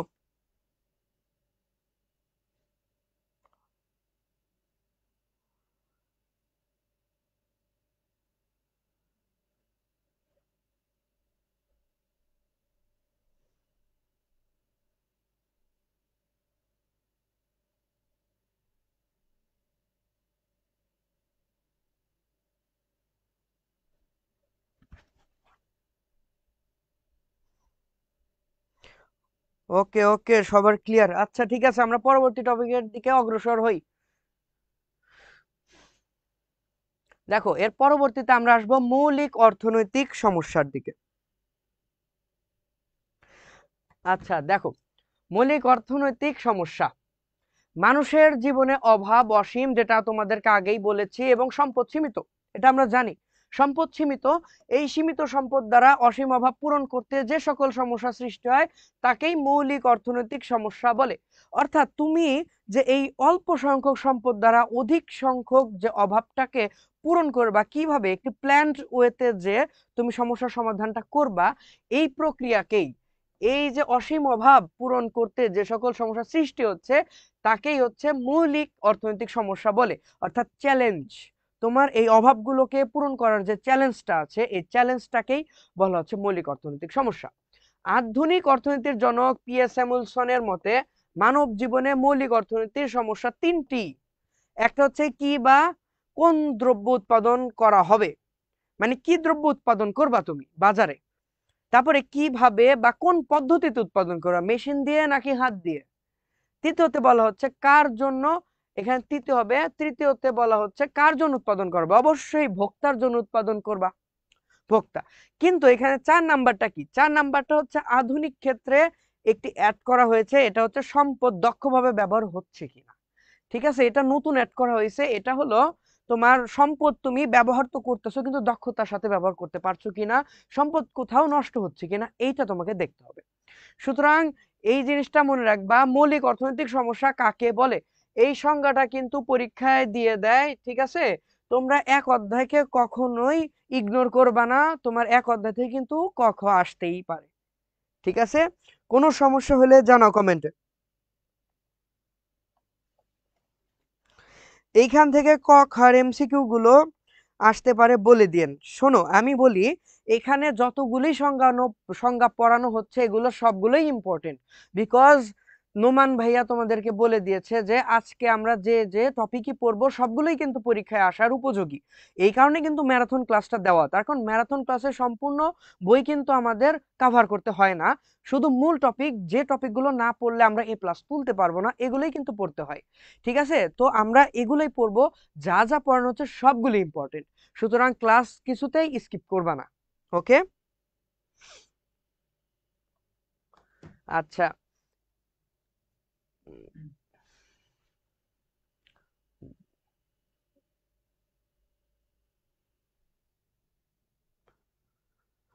আচ্ছা এরপরে চেঞ্জ তো হলো না। এখন দেখো, সমাজতান্ত্রিক অর্থনৈতিক ব্যবস্থা। আমরা মূলত তোমাদের এখান থেকে যে সকল প্রশ্নগুলো আসে, প্রশ্নগুলোর বেশিরভাগ তোমার আসে দুইটা টাইপের। প্রথম অধ্যায়ে দুইটা টাইপের প্রশ্ন হয়, একটা টাইপ কি, একটা টাইপ হচ্ছে উৎপাদন সরবরাহের টাইপ, দ্বিতীয় টাইপ হচ্ছে আমাদের অর্থনীতি ব্যবস্থা টাইপ। আমরা কি জানি, অর্থনৈতিক ব্যবস্থা কয় কয় ধরনের, 4 ধরনের। একটি কি ধনতান্ত্রিক বা পুঁজিবাদী অর্থ ব্যবস্থা, আরেকটা কি সমাজতান্ত্রিক বা নির্দেশমূলক অর্থ ব্যবস্থা, আর আরেকটা হলো কি মিশ্র অর্থ ব্যবস্থা, আর আরেকটা হচ্ছে ইসলামী অর্থ ব্যবস্থা। একটা কথা মনে রাখবা, এখানে যে সমাজতান্ত্রিক অর্থনৈতিক ব্যবস্থার কথা বলা হচ্ছে, এই সমাজতান্ত্রিক অর্থনৈতিক ব্যবস্থাকে নির্দেশমূলক অর্থনৈতিক ব্যবস্থা বলে।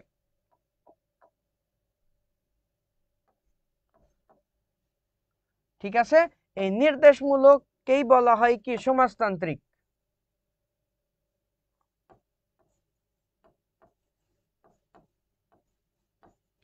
ঠিক আছে, এই কথাটা মনে রাখবা। অনেক সময় কোশ্চেনে আসে যে এটা নির্দেশমূলক অর্থ ব্যবস্থা কাকে বলে, ঠিক আছে, তখন ওইটা কিন্তু সমাজতান্ত্রিক অর্থ ব্যবস্থা হবে। ঠিক আছে, ক্লিয়ার তো? হ্যাঁ, মৌলিক অর্থনৈতিক সমস্যা স্যামুলসনের মতে তিনটি, কিন্তু বর্তমানে আরেকটি অ্যাড করা হয়েছে যেটা আমি তোমাদের 4 নম্বরে দেখিয়েছি। ঠিক আছে, এটা বলা হয়ে থাকে যে আরেকটি সমস্যা বর্তমানে উদ্ভব হয়েছে, ঠিক আছে, যে সম্পদ দক্ষতার সাথে ব্যবহার হচ্ছে কিনা। দেখো, এটার বৈশিষ্ট্যগুলো লিখে রাখবা, এগুলাই আসবে পরীক্ষায়, এগুলাই আসবে তোমার পরীক্ষায়। অর্থনৈতিক ব্যবস্থা চিহ্নিত করতে বলবে, গতে বলবে কি এটি কোন অর্থনৈতিক ব্যবস্থা, বলে দিবা কি সমাজতান্ত্রিক, তারপরে এটার বৈশিষ্ট্যগুলি কি পয়েন্ট আকারে লিখে দিবা। ঠিক আছে, পয়েন্ট আকারে লিখে দিবা। এইভাবেই তোমরা হচ্ছে গড় অ্যান্সার করবা।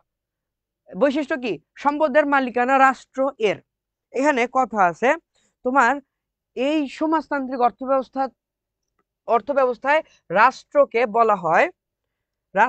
বলা হয় কি, এখানে রাষ্ট্রকে বলা হয় হলো তোমার কেন্দ্রীয় পরিকল্পনা।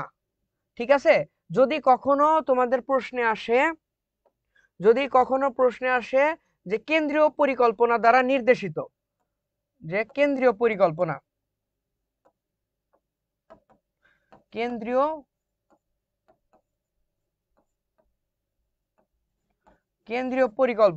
যদি এই কথাটাও আসে, তাহলে আমাদের টপিকটা কি হবে, টপিকটা হবে সমাজতান্ত্রিক অর্থনৈতিক ব্যবস্থা।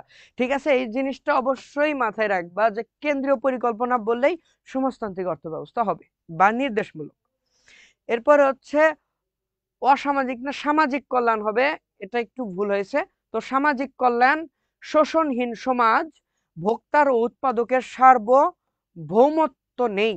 এখানে ভোক্তা আর উৎপাদকের সার্বভৌমত্ব বলতে বোঝানো হচ্ছে কি, এই সমাজতান্ত্রিক অর্থব্যবস্থা না, এই অর্থব্যবস্থাটাকে নিয়ন্ত্রণ করে রাষ্ট্র, অর্থাৎ এই সময় সমস্ত নাগরিকই হয়ে ওঠে কি সরকারের কর্মচারী, এবং আমরা রেশনের মাধ্যমে আমাদের জীবনযাপন করি, রেশন দেয় সরকার থেকে। এবং এই সমাজতান্ত্রিক অর্থব্যবস্থায় ভোক্তার কথা শুনেও উৎপাদন করা হয় না, কিংবা উৎপাদক অর্থাৎ যে কোম্পানি চালাচ্ছে এই উৎপাদকের কথা শুনেও উৎপাদন করা হয় না। এগুলো সব ঠিক করে কে, সরকার। তো সরকার নিজের ইচ্ছা অনুসারে ভোক্তা আর উৎপাদকের জন্য কি করে, উৎপাদন করে।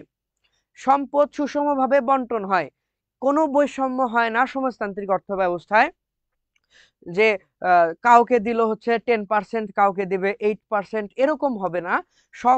সবাইকে সুষমভাবে সম্পদ বন্টন করে দেওয়া হবে। আর এখানে কর্মসংস্থানের ব্যবস্থা হবে কিভাবে, তখন তোমাদের একটু আগে কিন্তু আমি বললাম এখানে প্রতিটা নাগরিকই কি রাষ্ট্রের কর্মচারী। যদি কর্মচারী হয় তাহলে অবশ্যই সকলের কর্মসংস্থানের ব্যবস্থা হবে। এই 7টি পয়েন্ট অবশ্যই মনে রাখবা।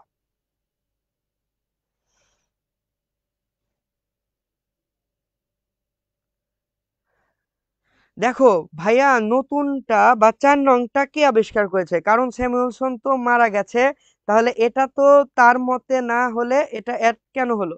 শোনো, স্যামুয়েলসনের মতে 3টা, সে তো মারা গেছে, ঠিক আছে, স্যামুয়েলসনের মতে 3টা, কিন্তু বর্তমানে মৌলিক অর্থনৈতিক সমস্যাকে 4টা বলা হয়।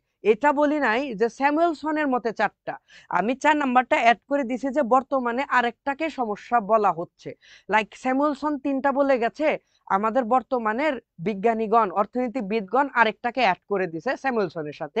তার মানে এই না যে স্যামুয়েলসন 4টার কথা বলছে, সে 3টার কথাই বলেছে, কিন্তু বর্তমানে আরেকটা সমস্যা যেটা সম্পদ দক্ষভাবে ব্যবহার হচ্ছে কিনা এটা বলা হচ্ছে।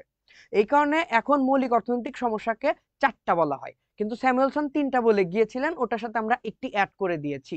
ঠিক আছে, কিন্তু এটা না, যদি বলে যে স্যামুয়েলসনের মতে অর্থনৈতিক সমস্যা কয়টা হবে, 3টা। ওকে, একজন একজন বলেছে যে ধনতান্ত্রিক অর্থব্যবস্থা কোন ধরনের। ধনতান্ত্রিক অর্থব্যবস্থা মূলত পুঁজিবাদী অর্থব্যবস্থা। ওকে, আচ্ছা, আমরা নেক্সট টপিকের দিকে অগ্রসর হই। এরপরে দেখো মিশ্র অর্থনৈতিক ব্যবস্থা। মিশ্র অর্থনৈতিক ব্যবস্থাটা হলো, আমি বলি, সমাজতান্ত্রিক অর্থব্যবস্থা এবং ধনতান্ত্রিক বা পুঁজিবাদী অর্থব্যবস্থার সংমিশ্রণে গঠিত হয় কি মিশ্র অর্থনৈতিক ব্যবস্থা, এটাকে বলা হচ্ছে যে অর্থনৈতিক ব্যবস্থায় সম্পদ ব্যক্তিগত এবং রাষ্ট্রীয় মালিকানাধীনে পাশাপাশি থাকে তাকে মিশ্র অর্থনৈতিক ব্যবস্থা বলে। যেমন বাংলাদেশ, আমাদের বাংলাদেশ হচ্ছে মিশ্র অর্থনৈতিক মিশ্র অর্থনৈতিক ব্যবস্থা। ঠিক আছে, আমাদের বাংলাদেশের মিশ্র অর্থনৈতিক ব্যবস্থা আছে। এটা কিভাবে আছে আমি তোমাদেরকে বুঝাই। পুঁজিবাদী অর্থ ব্যবস্থা বা ধনতান্ত্রিক অর্থ ব্যবস্থায় হচ্ছে সমস্ত সম্পদ থাকে কি ব্যক্তি মালিকানাধীনে। এখানে সরকার কোনো কিছুর উপরে হস্তক্ষেপ করে না। মিল কারখানা বলো বা কলকারখানা বলো, সবকিছুর মালিক ইচ্ছা মতো পণ্যের দাম কমাইতে কিংবা বাড়াইতে পারে। এখানে তাদের রাজত্ব থাকে পুঁজিবাদী অর্থ ব্যবস্থায়। আর সমাজতান্ত্রিক অর্থব্যবস্থায় কি রাষ্ট্রের প্রাধান্য থাকে, রাষ্ট্র সবকিছু ডিসাইড করে যে দ্রব্য কি উৎপাদন করা হবে, কার জন্য উৎপাদন করা হবে, কিংবা দ্রব্যের দাম কিরকম হবে, এগুলো বলা হবে। ঠিক আছে, এগুলা বলবে, কিন্তু এই দুটাকে যখন আমরা মিক্স করব তখন কিরকম হবে। যেমন বাংলাদেশে একটা সুন্দর কথা বলি, তোমরা খেয়াল করে দেখবা, যখন আমাদের বেশ কয়েক বছর আগে পেঁয়াজের দাম ধরো 300-400 পর্যন্ত কিন্তু উঠেছিল। তো এই 300-400 টাকা যখন উঠেছিল তখন একটি পর্যায়ে কিন্তু সরকার দাম বেঁধে দিয়েছিলেন। দাম যে বেঁধে দিয়েছিল এটাকে বলা হচ্ছে সমাজতান্ত্রিক। আর দাম বৃদ্ধি যখন পাচ্ছিল ওটাকে বলা হচ্ছে কি ধনতান্ত্রিক। এটাকে আরেকটুখানি আমি যদি ক্লিয়ার করে বলি, অর্থাৎ প্রথমে ধনতান্ত্রিক অর্থব্যবস্থার প্রভাবে এই মালিকরা ইচ্ছামতো পেঁয়াজের দাম বৃদ্ধি করতেছিল, কিন্তু পরবর্তীতে যখন সরকার দেখলো যে এই দামটা এত বেশি অতিরিক্ত হচ্ছে যে জনগণ এই জিনিসটাকে তোমার বিয়ার করতে পারছে না, তখন সরকার ওই পেঁয়াজের দামের উপরে হস্তক্ষেপ করলো এবং ওটাকে বেঁধে দিল। ফলে কি হলো, এখানে ধনতান্ত্রিকের প্রভাবে মালিকরা ইচ্ছামতো দাম বৃদ্ধি করতেছে, কিন্তু যখন অতিরিক্ত হয়ে যাচ্ছে তখন সরকার এসে সেটাতে হস্তক্ষেপ করে ওই দামটাকে নির্দিষ্ট করে দিচ্ছে, যেমনটা গরুর মাংসের ক্ষেত্রেও কিন্তু হয়েছিল। সুতরাং বাংলাদেশে কিন্তু এটা আছে, সরকার দাম বেঁধে দেয় যখন কোনো কিছু অতিরিক্ত হয়ে যায়। তো এটাই হচ্ছে মিশ্র অর্থনৈতিক ব্যবস্থা, যেখানে তোমার দুটেই একসাথে কাজ করবে। তোমরা বুঝতে পেরেছো কিনা মিশ্র অর্থনৈতিক ব্যবস্থা, দ্রুত জানাও। ঠিক আছে, ঠিক আছে। নেক্সট ক্লাস কিন্তু কেউ মিস করবে না, নেক্সট ক্লাস কিন্তু দ্বিতীয় অধ্যায়ের উপর হবে। দেখো, এখানে সম্পদের মালিকানা ব্যক্তির পাশাপাশি কি হবে, রাষ্ট্রের। সরকারি বেসরকারি খাতে সহাবস্থান, অর্থাৎ সরকারি এবং বেসরকারি খাত একই সাথে অবস্থান করবে। এই যে বললাম কি, সরকারি খাত অনুসারে সরকার দাম বেঁধে দিবে এবং বেসরকারি খাত অনুসারে ইচ্ছা মতো দাম বৃদ্ধি পাবে। তৃতীয়তে বলা হচ্ছে ভোক্তা ও উৎপাদকের নিয়ন্ত্রিত সার্বভৌমত্ব, অর্থাৎ ইচ্ছা করলেই ভোক্তা দাম কমাতে কিংবা বাড়াতে পারে না, কিংবা উৎপাদকও দাম কমাতে কিংবা বাড়াতে পারে না। স্বয়ংক্রিয় দাম ব্যবস্থা, এটা হবে দাম ব্যবস্থা, স্বয়ংক্রিয় দাম ব্যবস্থা। স্বয়ংক্রিয় দাম ব্যবস্থা কি, যে দামটা নিজে নিজে ওঠানামা করে। এই যে আমরা যে তোমার মার্কেটে যাওয়ার পরে বলি যে একজন বলল যে শাক কত টাকা আটি, 10 টাকা কিংবা 20 টাকা যদি বলে, আমরা কিন্তু কমাই। আমি বলি 10 টাকা বা 12 টাকা, সে বলে 18 টাকা বা 17 টাকা। এরকম যে একটা সমঝোতার পর্যায়ে এসে আমরা একটি নির্দিষ্ট দামে যে ক্রয় করি, এই ক্রয় করে যে দামে আমরা ক্রয় করতেছি, এই যে দামটা কি নিজে নিজে ঠিক হয়ে যাচ্ছে। অর্থাৎ বিক্রেতা একটি দাম ঠিক করেছিল, আমি একটি দাম ঠিক করেছিলাম, কিন্তু পরস্পরের সহাবস্থানের কারণে আমরা কিন্তু একটা নির্দিষ্ট দামে পৌঁছানোর পরে সেটাকে বিক্রি করেছি। এটা হচ্ছে স্বয়ংক্রিয় দাম ব্যবস্থা, যেটা হচ্ছে কি নিজে নিজে ওঠানামা করে। সরকারি ও বেসরকারি বিনিয়োগ, মুনাফা আর মিশ্র অর্থনৈতিক ব্যবস্থা স্বয়ংক্রিয় দাম ব্যবস্থা দুই ভাবে কার্যকর হয়। একটা হচ্ছে সরকার সর্বনিম্ন দাম বেঁধে দিতে পারে, যেটা একটু আগে বললাম যে কোনো কিছু দাম অতিরিক্ত হলে সরকার দাম বেঁধে দিতে পারে, সর্বনিম্ন বলতে পারে যে সর্বনিম্ন এই টাকায় কিনতে হবে কিংবা বিক্রি করতে হবে। আর আরেকটা হচ্ছে সরকার সর্বোচ্চ দাম বেঁধে দিতে পারে, অর্থাৎ সরকার এই সর্বোচ্চ দামের থেকে বেশিও না, এই সর্বোচ্চ দামের থেকে বেশি দামে বিক্রি করতে পারবে না কোনো বিক্রেতা। ঠিক আছে, সবাই বুঝতে পেরেছো কিনা বলো।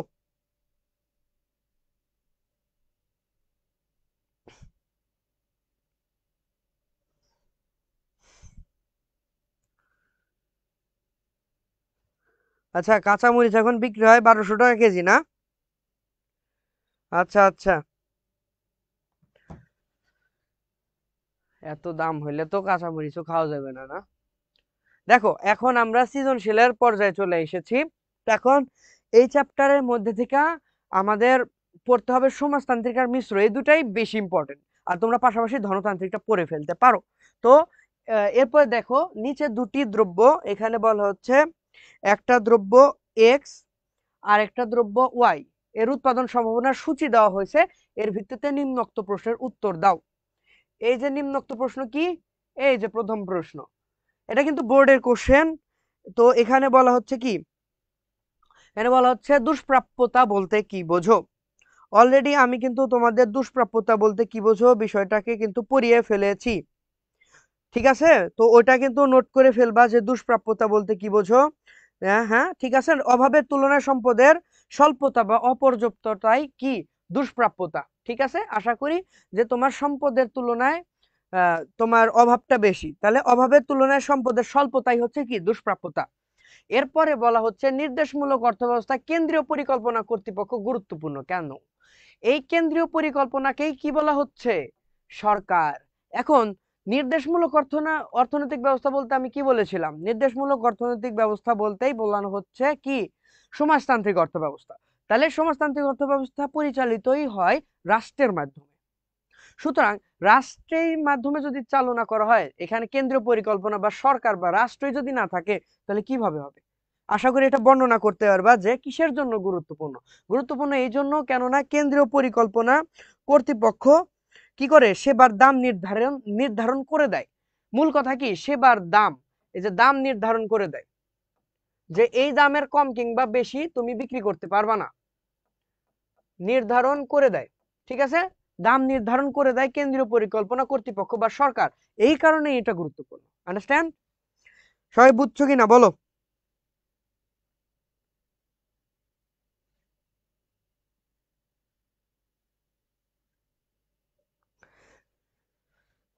আচ্ছা, এরপরে দেখো বলা হচ্ছে উদ্দীপকের, আচ্ছা এরপরে বলা হচ্ছে উদ্দীপকের আলোকে একটি উৎপাদন সম্ভাবনা রেখা অঙ্কন করো। তো এটার জন্য আমি তোমাদেরকে চারটা আগে আঁকা দেই পাশে। দেখো এবার কিন্তু সবাই মনোযোগ সহকারে বুঝবা। ঠিক আছে, আমরা পাশে কিন্তু যে আমাদের উদ্দীপকটা আছে সেটা একবার উঠিয়ে নিব।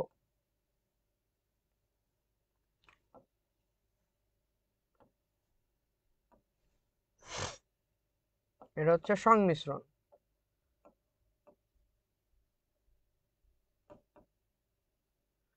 এটা হচ্ছে এক্স দ্রব্য, এটা হচ্ছে ওয়াই দ্রব্য।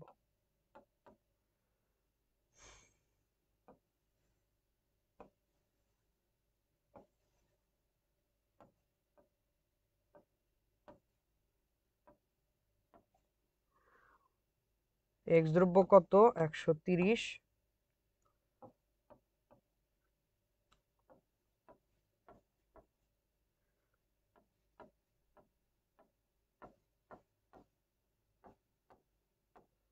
ঠিক আছে, এটা হলো আমাদের উদ্দীপক।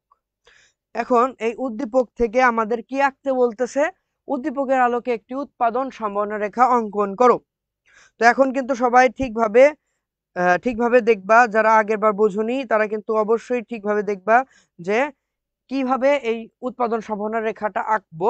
তো শুরুতেই কিন্তু আমাদের এখানে অক্ষরেখা এঁকে নিতে হবে। ঠিক আছে, দেখো অক্ষরেখা এইভাবে এঁকে নিবা। লম্ব অক্ষ বরাবর আমরা কি ধরবো, এক্স দ্রব্য, লম্ব অক্ষ বরাবর আমরা ধরো এবার ওয়াই দ্রব্য ধরে নিলাম। যে কোনো তোমরা চাইলে এখানে কিন্তু ওয়াই দ্রব্য ধরতে পারো। ধরো লম্ব অক্ষ বরাবর এক্স দ্রব্য এবং ভূমি অক্ষ বরাবর ওয়াই দ্রব্য নির্দেশিত। ঠিক আছে, তো ওয়াই দ্রব্য এবং এখানে কিন্তু জিরো মূল বিন্দুতে। তো আমাদের আছে কিন্তু 50, 100, 130। আমি তোমাদেরকে আগেই বলেছিলাম আমরা এইভাবে ধরতে পারবো না, আমাদের একটা নির্দিষ্ট সিকোয়েন্স প্রয়োজন। যেমন আমরা ধরতে পারি কি 50, 100, 150। তাহলে জিনিসটা কি হলো 50, এই কাণ্ড মনে হচ্ছে, দাঁড়াও মুছে দিই। তাহলে 50, 100, 150। আর এখানেও কিন্তু তাই ধরবো, এক্স দ্রব্যের ক্ষেত্রেও কিন্তু একই 50, 100, 150, 150। ঠিক আছে, তাহলে এখানে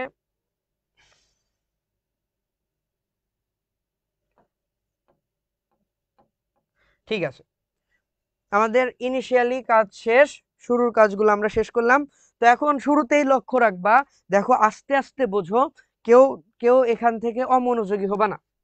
বলা হয়েছে এক্স দ্রব্য যখন 130, অর্থাৎ এই যে 130 আমরা ধরে নেব এইখানে, বিকজ একটুখানি নিচে হবে 130, এখানে আমরা ধরে নিলাম 130, তখন ওয়াই দ্রব্য কত? 0, মানে বিন্দুটা হবে কি এইখানে। এরপরে এক্স দ্রব্য যখন 100 একক বা এইখানে, তখন ওয়াই দ্রব্য কত? 50, অর্থাৎ এরকম হবে। ঠিক আছে, এরপরে এক্স দ্রব্য যখন 50 একক, তখন ওয়াই দ্রব্য কত? 100। ঠিক আছে, ঠিক একইভাবে এক্স দ্রব্য যখন 0 একক, এই যে 0, তখন ওয়াই দ্রব্য কত? 130। 130 তো ওখানে হবে না, একটুখানি নিচে হবে, এই যে এইখানে। ঠিক আছে, এইখানে হবে 130। আমি এখানে লিখে দেওয়ার মতো পরিস্থিতি নাই, দেখি চেষ্টা করি লিখে দেওয়া যায় কিনা। আচ্ছা, এই পাশে ধরো 150, এখানে লিখলাম 130। তোমরা কি বুঝতে পারতেছো? বলো বলো, কারো কোনো প্রবলেম আছে কিনা, দ্রুত কমেন্টে জানাও।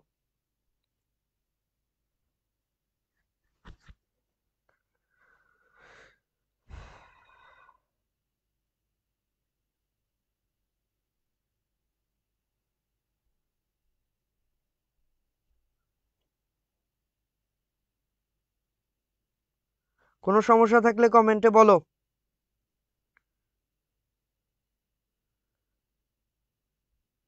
তো তোমাদের কমেন্টগুলো একবার চেক করি, দেখি তোমরা কি বলতেছো। জি স্যার। আচ্ছা স্যার, ভালো আছেন? আসসালামু আলাইকুম। ওয়ালাইকুম আসসালাম। আচ্ছা, তাহলে দেখো এই 130, এইখানে কিন্তু বিন্দু আছে, এই যে এখানে বিন্দুগুলো আছে, আমাদেরকে বলা হচ্ছে কি 130 এর সাথে আমরা এই বিন্দুগুলা কি যোগ করব। এই যে, ও সরি, একটুখানি ভুল বিন্দু হয়ে গেছে এখানে, এখানে একটু মুছে দিয়ে আমি ঠিক করে দিচ্ছি। ওকে, এটা হবে 130, এখানে হবে 150। ঠিক আছে, এইখানে হবে 130 এর বিন্দু। তো এই বিন্দুগুলাতে বলা হচ্ছে কি, যেটা 130 এর সাথে 0 যোগ হয়েছে সেটাকে বলতে হবে কি এ বিন্দু, সেটাকে এ বিন্দু। তাহলে কোনটা? এই যে এইটা, এইটা হবে এ বিন্দু। যেটা এক্স এর 100 আর ওয়াই এর 50, এটাকে বলা হবে কি বি, তারপর এটা হবে সি, লাস্টেরটা হবে ডি। এখন তোমরাই বলো এখানে কোনটাকে উৎপাদন সম্ভাবনা রেখা বলা হবে? উত্তর দাও, কমেন্টে বলো যে উৎপাদন সম্ভাবনা রেখা কোনটা, এখানে কোন দুটা বিন্দুকে উৎপাদন সম্ভাবনা রেখা বলবো?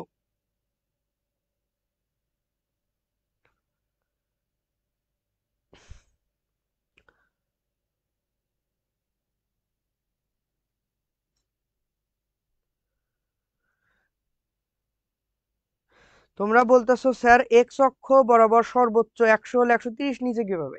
এক্স অক্ষ বরাবর সর্বোচ্চ তো 150, আর বিন্দু তো আমার কত? বিন্দু আমার কত বলা হয়েছে? 130, এই জন্য 50, 100, 130, 150 ঠিকই তো আছে।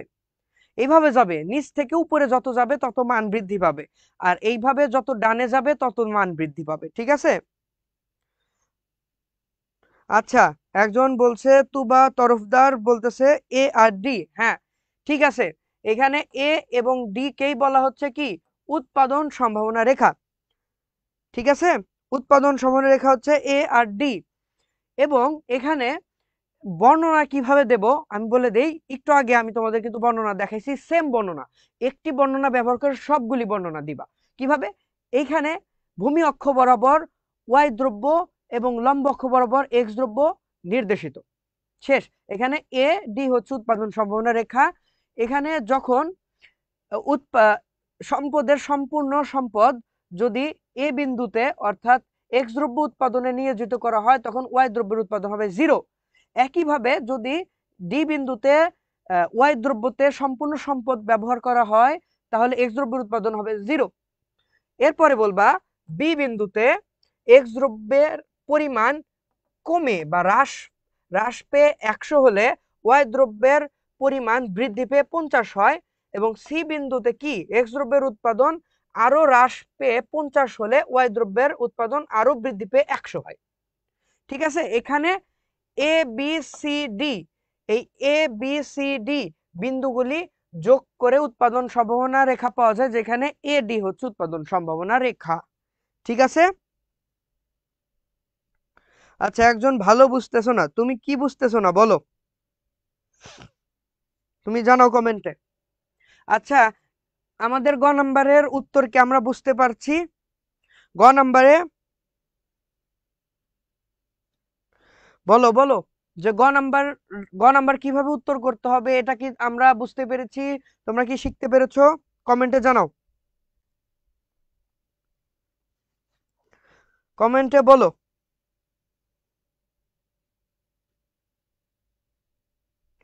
তাহলে আমি পরবর্তী টপিকের দিকে অগ্রসর হব, ঘর অ্যান্সার দেখাবো।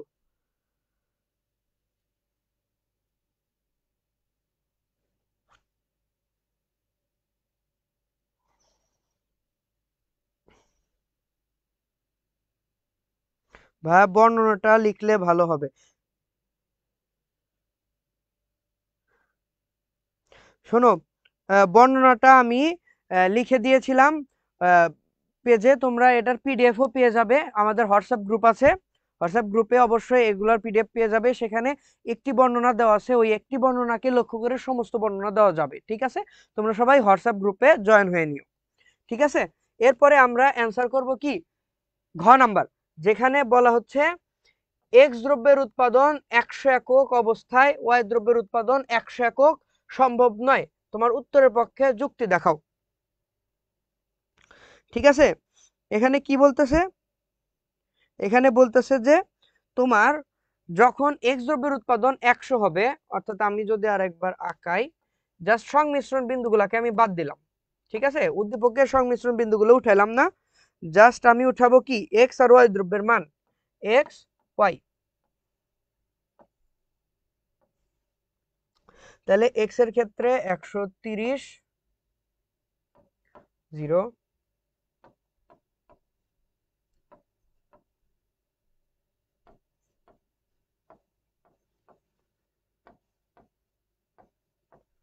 ঠিক আছে, এটা হলো আমাদের চার্ট।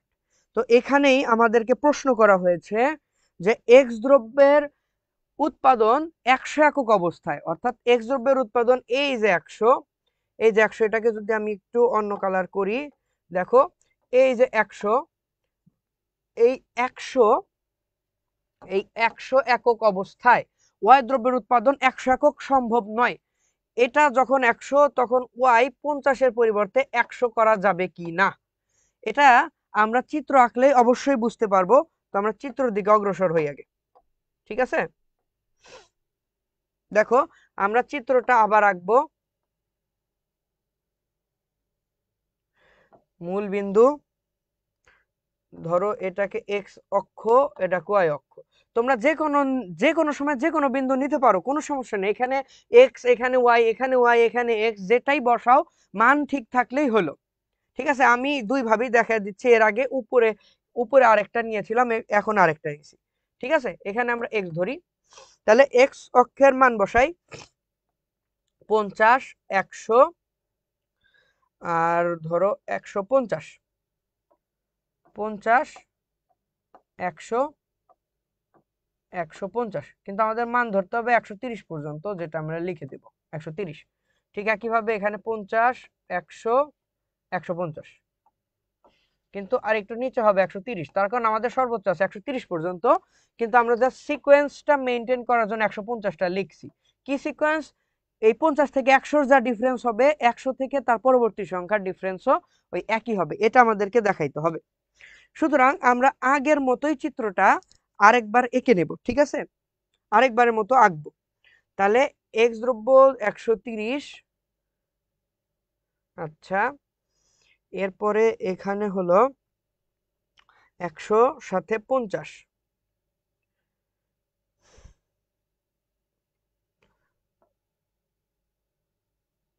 একটু বাঁকা হলো, তারপর 50-এর সাথে 100।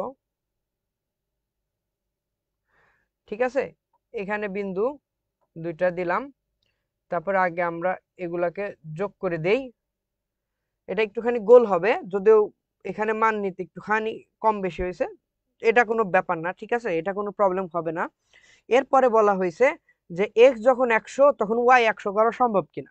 তাহলে এক্স এর মান কোথায়, এই যে এইখানে দেখো, এক্স এর মান 100, এক্স এর মান 100, ওয়াই এর মান এখানে 100, এটা করা যাবে কিনা। আমরা নর্মালি আঁকায় নিলাম একবার, আঁকানোর পরে আমাদেরকে বলতেছে কি এক্স দ্রব্যের উৎপাদন 100 হলে ওয়াই দ্রব্য 100 করা যাবে কিনা। তাহলে 100 করতে হলে আমাদের কি করতে হবে, এটাকে বর্ধিত করতে হবে এতটুকু, এই এইভাবে। তাহলে এখানে একটি বিন্দু হবে, এই বিন্দুর আগে ছিল এটা এ, এটা বি, এটা সি, এটা ডি, ঠিক আছে। ধরো এটাকে আমরা কি ধরে নিলাম, ধরো ই ধরে নিলাম, ঠিক আছে, ই বিন্দু, যেখানে আমরা এক্স ইজ ইকুয়াল টু 100 আর ওয়াই ইজ ইকুয়াল টু 100 ধরে নিয়েছি এই ই বিন্দুতে, ঠিক আছে।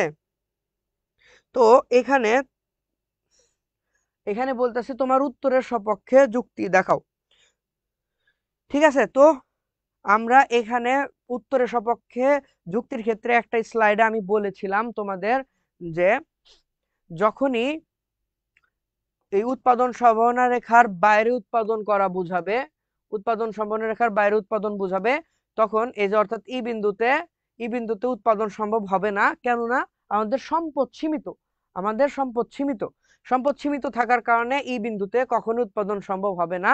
তার কারণ আমরা জানি উৎপাদন সম্ভাবনা রেখার বাইরে যে কোনো বিন্দু হচ্ছে কি আহ, তোমার সম্পদ সীমিত এবং অভাব অসীমকে বোঝায়, ঠিক আছে। সুতরাং ই বিন্দুতে উৎপাদন কখনোই সম্ভব হবে না। তোমরা এইভাবে চিত্র আঁকবা, ঠিক আছে, এইভাবে তোমরা প্রথমে আগে চিত্র আঁকবা, পরবর্তীতে এইভাবে আঁকে দেখা দিবা, জিনিসটা কিছুটা এরকম হবে, এই যে এরকম এরকম, আর এখানে হবে ই বিন্দু, ঠিক আছে, এইভাবে ই বিন্দু এইভাবে দেখা দিবা, ঠিক আছে। তোমাদের কি কোনো প্রবলেম হচ্ছে, বলো, কমেন্টে জানাও ক্লিয়ার কিনা। আমরা তাহলে পরবর্তী সৃজনশীলে যাব, বলো বলো, দ্রুত বলো দ্রুত বলো, ক্লাস শেষ করতে হবে।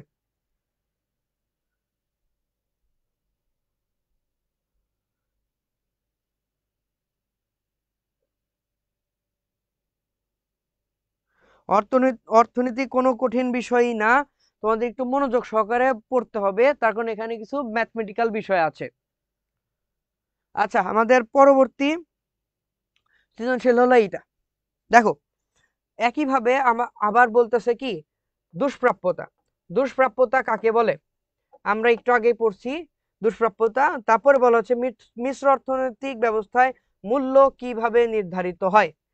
একদম সহজ কথা, প্রথম লাইনে লিখবা মিশ্র অর্থ ব্যবস্থায় মূল্য নির্ধারিত হয় স্বয়ংক্রিয় দাম ব্যবস্থায়, অর্থাৎ স্বয়ংক্রিয় দাম ব্যবস্থার মাধ্যমে মিশ্র অর্থ ব্যবস্থায় মূল্য নির্ধারিত হয়। তোমাদের বলছি না যে বিক্রেতা একটা দাম বলবে, তুমি একটা দাম বলবা, এইভাবে পরস্পরের দর কষাকষির মাধ্যমে যে দামটা নির্ধারিত হবে সেটাকেই বলা হবে কি স্বয়ংক্রিয় দাম ব্যবস্থা। সুতরাং মিশ্র অর্থব্যবস্থায় মূল্য নির্ধারিত হবে কি স্বয়ংক্রিয় দাম ব্যবস্থার মাধ্যমে, ঠিক আছে। হ্যাঁ হ্যাঁ, তোমাদের ঘতেও চিত্র এঁকে দেখাতে হবে। হ্যাঁ, তোমরা যদি চিত্র মেপে আঁকো তাহলে আরো ভালো, ঠিক আছে। আমার কাছে তো স্কেল নেই, এজন্য আমি স্কেল ছাড়াই আঁকি, এবং আমার হাত মোটামুটি তোমরা দেখতে পাচ্ছ একদমই সহজ আঁকানোর জন্য, তার কারণ আমি যা আঁকাই সেটা মোটামুটি সহজ হয় বা সোজা হয়। তোমরা স্কেল দিয়ে যদি আঁকো আরো বেটার হয়, ঠিক আছে। স্কেল দেখলে আমি প্রেফার করবো পেন্সিল দিয়ে আঁকবা, তার কারণ যদি কোনো ভুল হয় বুঝতে পারবা, ঠিক আছে। স্বয়ংক্রিয় দাম ব্যবস্থা, স্বয়ংক্রিয় দাম ব্যবস্থা হচ্ছে তোমার ক্রেতা এবং বিক্রেতার পরস্পর দর কষাকষির মাধ্যমে একটি নির্ধারিত দামে দ্রব্য বিক্রয়কেই স্বয়ংক্রিয় দাম ব্যবস্থা বলে। যে ক্রেতা একটি দাম বলবে, বিক্রেতা একটি দাম বলবে, ক্রেতাও কিছু দাম কমাবে এবং বিক্রেতা কিছু দাম বৃদ্ধি করবে, এইভাবে ওরা একটি মধ্যবর্তী দামে দ্রব্যকে বিক্রয় করবে কিংবা কিনবে, এটাই হচ্ছে স্বয়ংক্রিয় দাম ব্যবস্থা। হ্যাঁ, চিত্র না আঁকলে অবশ্যই নম্বর কাটা যাবে, অর্থনীতিতে চিত্রই মূল বিষয়, চিত্র আঁকতে হবে। দেখো এরপরে বলছে উদ্দীপকে, দাঁড়াও আগের হ্যাঁ, এখানে বলতেছে কি, উদ্দীপকে যে মৌলিক অর্থনৈতিক সমস্যার কথা উপস্থাপিত হয়েছে তা ব্যাখ্যা করো। এই চিত্রে কোন মৌলিক অর্থনৈতিক ব্যবস্থার কথা বলছে বলো তো?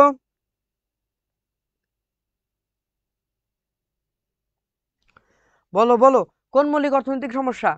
এটা হচ্ছে মৌলিক অর্থনৈতিক সমস্যা। দেখো এখানে এফ বিন্দু একটা দেখাইছে, এই যে এফ বিন্দু, আর একটা দিছে ই বিন্দু, দেখতে পাচ্ছ? এটা হচ্ছে নির্বাচনমূলক মৌলিক অর্থনৈতিক সমস্যা। তার কারণ কি, আমাদের নির্বাচনের ক্ষেত্রে আমরা অনেক সময় কি করি, যেটা অধিক প্রয়োজনীয় সমস্যা অর্থাৎ অধিক প্রয়োজনীয় অভাব, সেটাকে আমাদের ক্রমান্বয়ে আগে আগে পূরণ করতে হয়। সুতরাং এখানে কিন্তু দেখবা যে একটা এ বিন্দু বাইরে, একটা ই বিন্দু পরে, এখানে কিন্তু অর্থনৈতিক যে মৌলিক অর্থনৈতিক সমস্যার কথা বলা হয়েছে সেটা হলো কি হবে, নির্বাচন ব্যবস্থা। ঠিক আছে, নির্বাচন সমস্যার কারণেই এই নির্বাচন সমস্যাকেই এখানে বলা হয়েছে। এবং নির্বাচন যেটা আছে সেটা কাকে বলে কিন্তু আমি বলে দিয়েছি এবং এক্সপ্লেইনও করেছি যে তোমার অনেকগুলি অভাবের মধ্যে থেকে পর্যায়ক্রমে সাজানোর মধ্যে প্রয়োজনীয়তার শীর্ষে যে প্রয়োজনটা থাকবে সেটাকে আগে পূরণ করাই হচ্ছে নির্বাচন সমস্যা। ঠিক আছে, নির্বাচন সমস্যার কথা বলা হয়েছে, এটা বর্ণনামূলক। পরবর্তী প্রশ্ন দেখো, পরবর্তী প্রশ্নে বলা হয়েছে ই ও এফ বিন্দুতে উৎপাদন করার ক্ষেত্রে সম্ভাবনা বিশ্লেষণ করো। দেখো এই একই কোশ্চেন আমি অধ্যায়ের শুরুতেই করিয়েছিলাম। এই যে এইখানে আমি একটা চিত্র এঁকে বুঝিয়েছিলাম যে এই চিত্রে একটা ই একটা মধ্যে ছিল আর একটা বাইরে ছিল, এরকম দেখাইছি। কিন্তু একটা হচ্ছে ই বিন্দু, আরেকটা ছিল এফ বিন্দু, আরেকটা কি এফ বিন্দু। ঠিক আছে, এরকম কিন্তু দেখানো হয়েছিল। ঠিক হুবহুব একই বর্ণনা দিবা যে তোমার ই বিন্দুতে উৎপাদন যুক্তিযুক্ত নয়, তার কারণ ই বিন্দুতে সম্পদের কাম্য ব্যবহার হয় না, বেকারত্বের সৃষ্টি হয়। এফ বিন্দুতে উৎপাদন যুক্তিযুক্ত নয়, কেননা এফ বিন্দু হচ্ছে উৎপাদন সমন্বয় রেখার বাইরে, আমরা জানি সম্পদ সীমিত, যার কারণে আমরা এফ বিন্দুতে উৎপাদন করতে পারবো না। কিন্তু আমরা উৎপাদন সমন্বয় রেখার উপরে যদি কোনো বিন্দু দেওয়া থাকে তখন বলবা যে উৎপাদন সমন্বয় রেখার উপরের যে বিন্দু হয় সেই বিন্দুতে উৎপাদন যুক্তিযুক্ত, কেননা এই বিন্দুতেই সম্পদের কাম্য ব্যবহার হয়।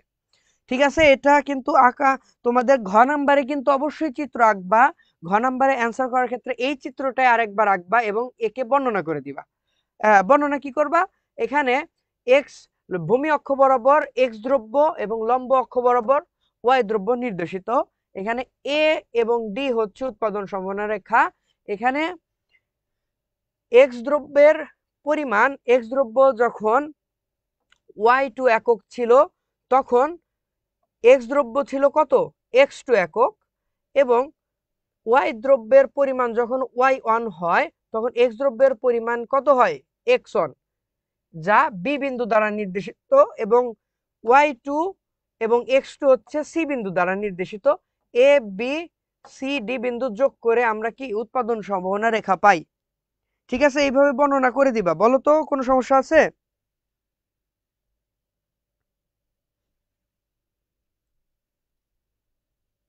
আচ্ছা, তুমি বলেছো চিত্রে ডি বিন্দুতে উৎপাদন সম্ভাবনা রেখা, এ বি বিন্দু, এ বি বিন্দুতে না, এ ডি হচ্ছে উৎপাদন সম্ভাবনা রেখা, যা এ বিন্দু দ্বারা নির্দেশিত, দেখিয়েছি না, নির্দেশিত। এভাবে এক্স দ্রব্যের উৎপাদন, এক্স দ্রব্যের উৎপাদন 150 একক হলে ওয়াই দ্রব্যের উৎপাদন এত হয়। তার সংমিশ্রণ বিন্দুগুলো এ বি সি ডি, এটা লিখলে তো হবে না। শোনো আমি বলি, লাস্টে লিখবা এ বি সি ডি বিন্দুগুলি যোগ করে উৎপাদন সম্ভাবনা রেখা পাওয়া যায়, যেখানে এ ডি হচ্ছে উৎপাদন সম্ভাবনা রেখা, এইভাবে বলবা। ওকে,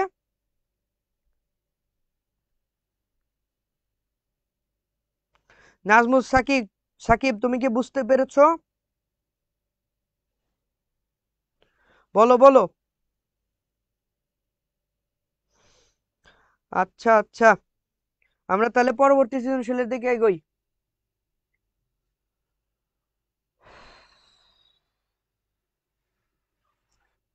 আচ্ছা, হুম।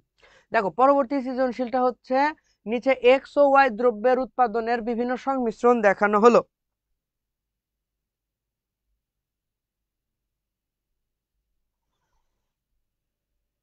ঠিক আছে, দেখো এখানে উৎপাদন সংমিশ্রণ বিন্দু,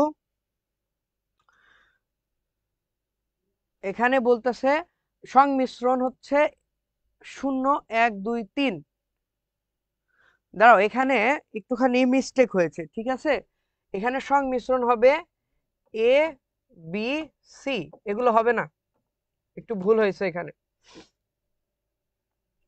দাঁড়াও, এখানে প্রশ্নতে একটু ভুল করেছে, আমি কারেক্ট প্রশ্নটা বের করে লিখে দিচ্ছি।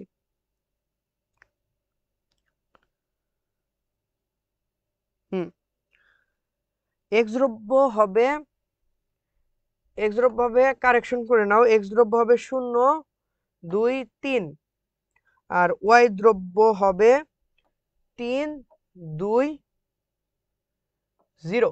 এটা হবে না, ঠিক আছে। ঠিক আছে, এখন ঠিক আছে কোশ্চেন। দেখো এখানে প্রথম প্রশ্ন বলা হচ্ছে কি ব্যষ্টিক অর্থনীতি কি। আমরা যদি, হ্যাঁ, আচ্ছা দেখো, এই, দাঁড়াও আমি আবার লিখি, এগুলো সব কাটতে হবে, স্লাইডে একটু ভুল হয়েছে আর কি, একটু তাড়াহুড়া করে করার কারণে এরকম হয়েছে। 0 2 3 3 2 0 3 2 0, ওকে। এখন দেখো প্রথম প্রশ্ন হচ্ছে ব্যষ্টিক অর্থনীতি কি, আমি এখানে লিখে দিই, ঠিক আছে। ব্যষ্টিক অর্থনীতি কি। এখন আমাদের দুই ধরনের অর্থনীতি আছে, একটা হচ্ছে ব্যষ্টিক আর একটা হচ্ছে সামষ্টিক।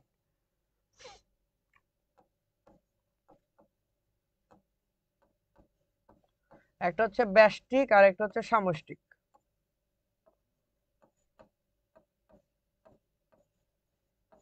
ঠিক আছে।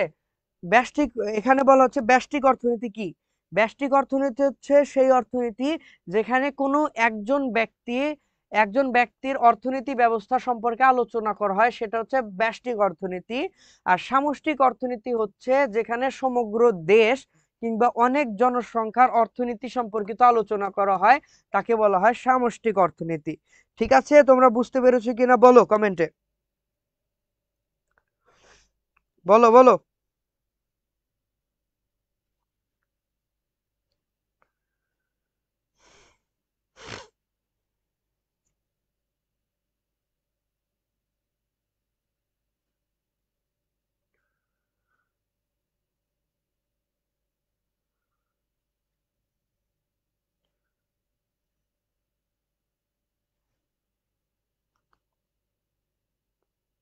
হ্যাঁ হ্যাঁ, পিডিএফ এর ভুলগুলো ঠিক করে দিয়েছি, দেখো এগুলা কিন্তু ভুল, এগুলো ভুল হবে, মানগুলি লিখে দিয়েছি আমি পাশে, ঠিক আছে।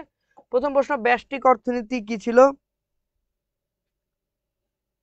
আচ্ছা, কালো কালি, তো কালো কালি, তো কালো কালি এখানে নেই, দেখতে পাচ্ছি না, কালো কালি নেই, কালো কালি তো, যাই হোক, হলুদ কালি দিয়ে কেটে দিয়েছে, এটা তোমরা খেয়াল রাখো। দেখো, দ্বিতীয়তে বলা হচ্ছে সম্পদের দুষ্প্রাপ্যতায় অর্থনৈতিক সমস্যার মূল কারণ। দ্বিতীয় প্রশ্ন হচ্ছে সম্পদের দুষ্প্রাপ্যতায় অর্থনৈতিক সমস্যার মূল কারণ। এখন কথা হলো, একটা কাজ আমরা করি কি, প্রশ্নের এখানেই যাই, প্রশ্নের এখানে আমরা একদম নতুন করে উদ্দীপকটা উঠিয়ে ফেলি, ঠিক আছে, তাহলে আমাদের আর কোনো প্রবলেম হবে না।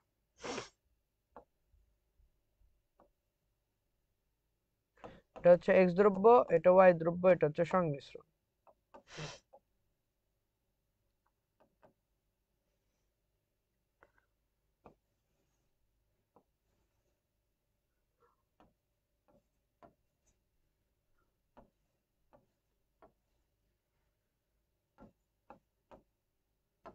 ঠিক আছে, এটা হলো কোশ্চেন, ঠিক আছে।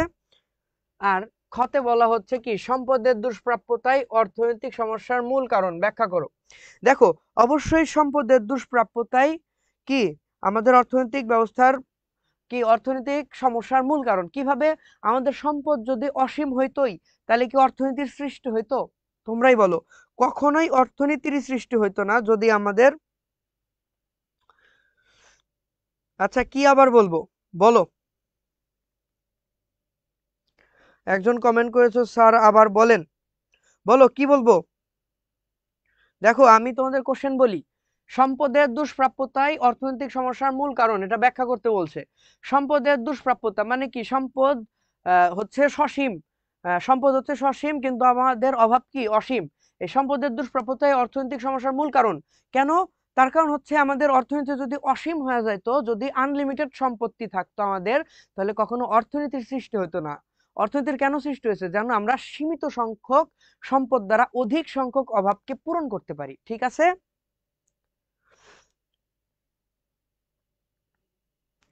বলো বলো, দ্রুত বলো ঠিক আছে কিনা। তোমরা দ্রুত কমেন্ট করলে আমি পরবর্তী কার্যক্রম শুরু করব।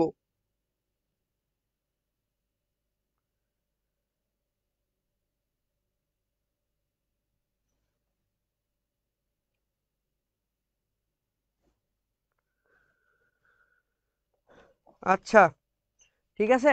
তো দেখো, এখানে বলা হচ্ছে উদ্দীপকের সূচিটি ব্যবহার করে একটি উৎপাদন সমরেখা অঙ্কন করো। খুবই সহজ একটি আমাদের কথা। এখানে বলতেছে কি, একটি উৎপাদন সমরেখা অঙ্কন করতে বলতেছে উদ্দীপকের সূচিটি ব্যবহার করে। তাহলে উৎপাদন সমরেখা আমরা এইভাবে আঁকবো। শুরুতেই এটা হচ্ছে মূল বিন্দু, আমরা নিচে ধরে নিলাম এক্স অক্ষ, উপরে হচ্ছে ওয়াই অক্ষ। ঠিক আছে, এখানে এক্স অক্ষের মান 0 2 3, 0 2 3।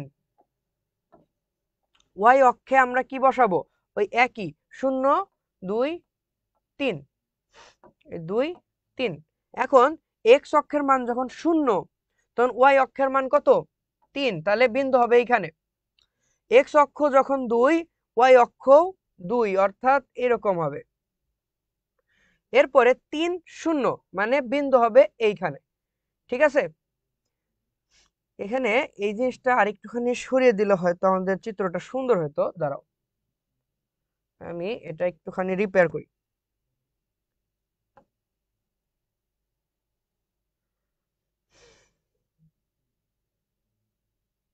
ধরো এখানে 2 দিলাম, এইখানে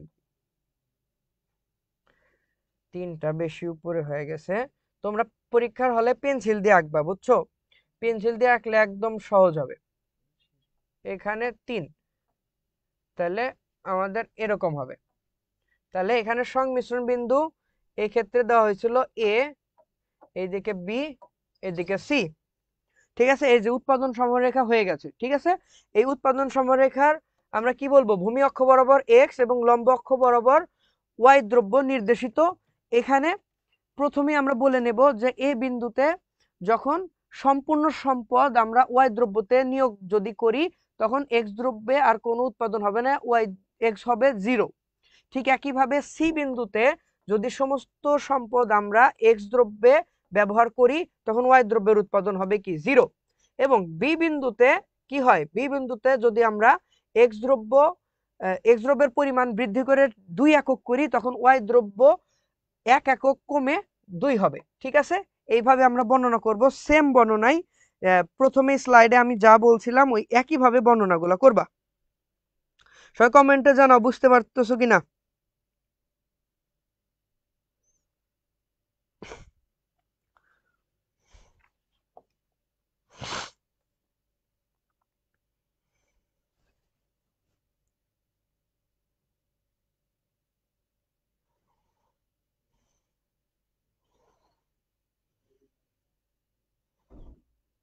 অর্থনীতি প্রথম পত্র সহজ নাকি দ্বিতীয় পত্র? অবশ্যই অর্থনীতির দ্বিতীয় পত্র তুলনামূলকভাবে সহজ, শেষের দিকে। হ্যাঁ, দেখো এরপরে লাস্টে বলা হচ্ছে চিত্রের সাহায্যে, আহা চিত্রটাই মুছে গেল। আচ্ছা সমস্যা নাই, এখানে লাস্টে বলতেছে কি, চিত্রের সাহায্যে x ইজ ইকুয়াল টু 1 এবং y ইজ ইকুয়াল টু 2 এবং x ইজ ইকুয়াল টু 3 এবং y ইজ ইকুয়াল টু 3 বিন্দু দুটির তুলনা করো। তো আমরা যদি প্রশ্নটা আবার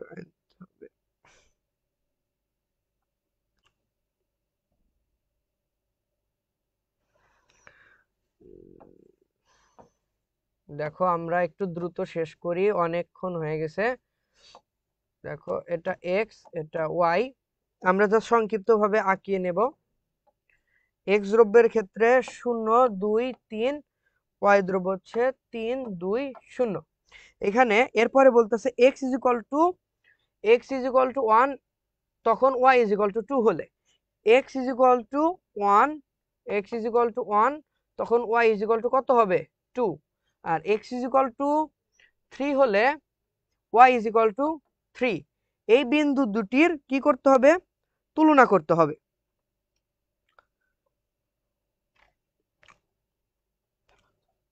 হুম হুম হুম। দেখো তাহলে আমরা যদি আঁকি আগের মতোই, প্রথমে আমরা নিচে এক্স দ্রব্য ধরবো এবং উপরে ওয়াই দ্রব্য।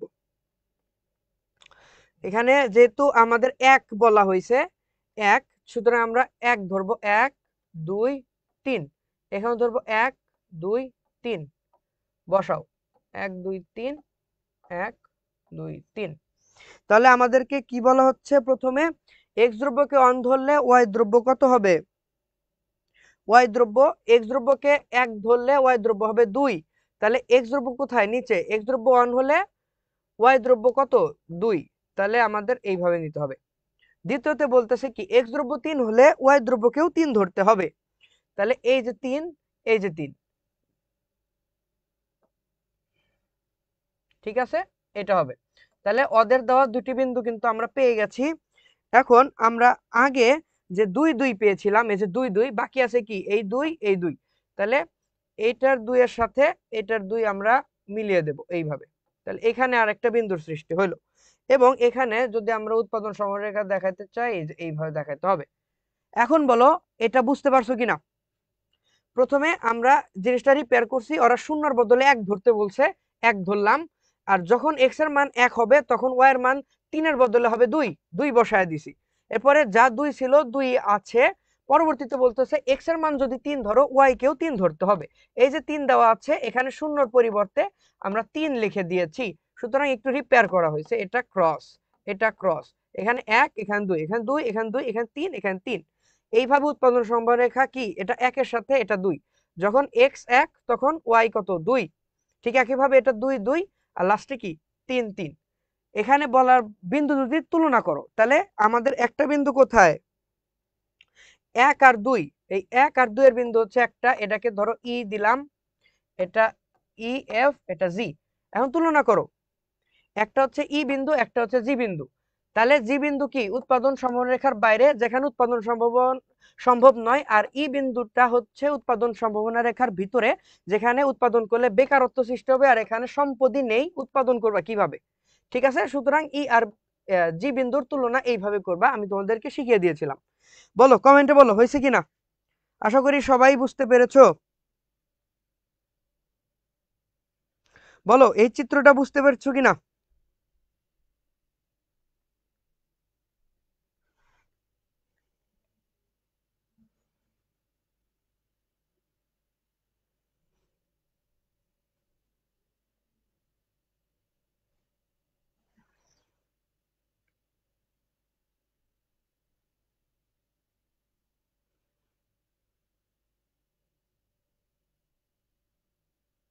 আচ্ছা এটা আবার বুঝাইতে বলতেছো তোমরা। দেখো এখানে আহ, এখানে শুধু কি বলছে, এখানে বলছে এক্স কে 1 ধরতে হবে, ভালো করে বোঝো, এক্স কে 1 ধরতে হবে, ওয়াই কে ধরতে হবে 2। মানে এক্স কে যখন আমরা 1 ধরে নেব, এক্স তো ছিল কত, আগে ছিল কত 0, কিন্তু ধরে নিতে হবে কি 1। আর ওয়াই ছিল কত 3, সেটাকে ধরে নিতে হবে 2, এই যে 2 ধরা হয়েছে। আর মাঝখানে যে 2 2 আছে এটাকে একই রাখতে হবে। এবং লাস্টে এক্স কে যখন 3 3 ধরা হয়েছিল, তখন ওয়াই কেও 3 ধরতে হবে, অর্থাৎ ওয়াই যে 0 ছিল সেটাকে না ধরে এটাকে আমরা 3 ধরছি। ঠিক আছে, এই চার্ট তো বুঝতে পারছো।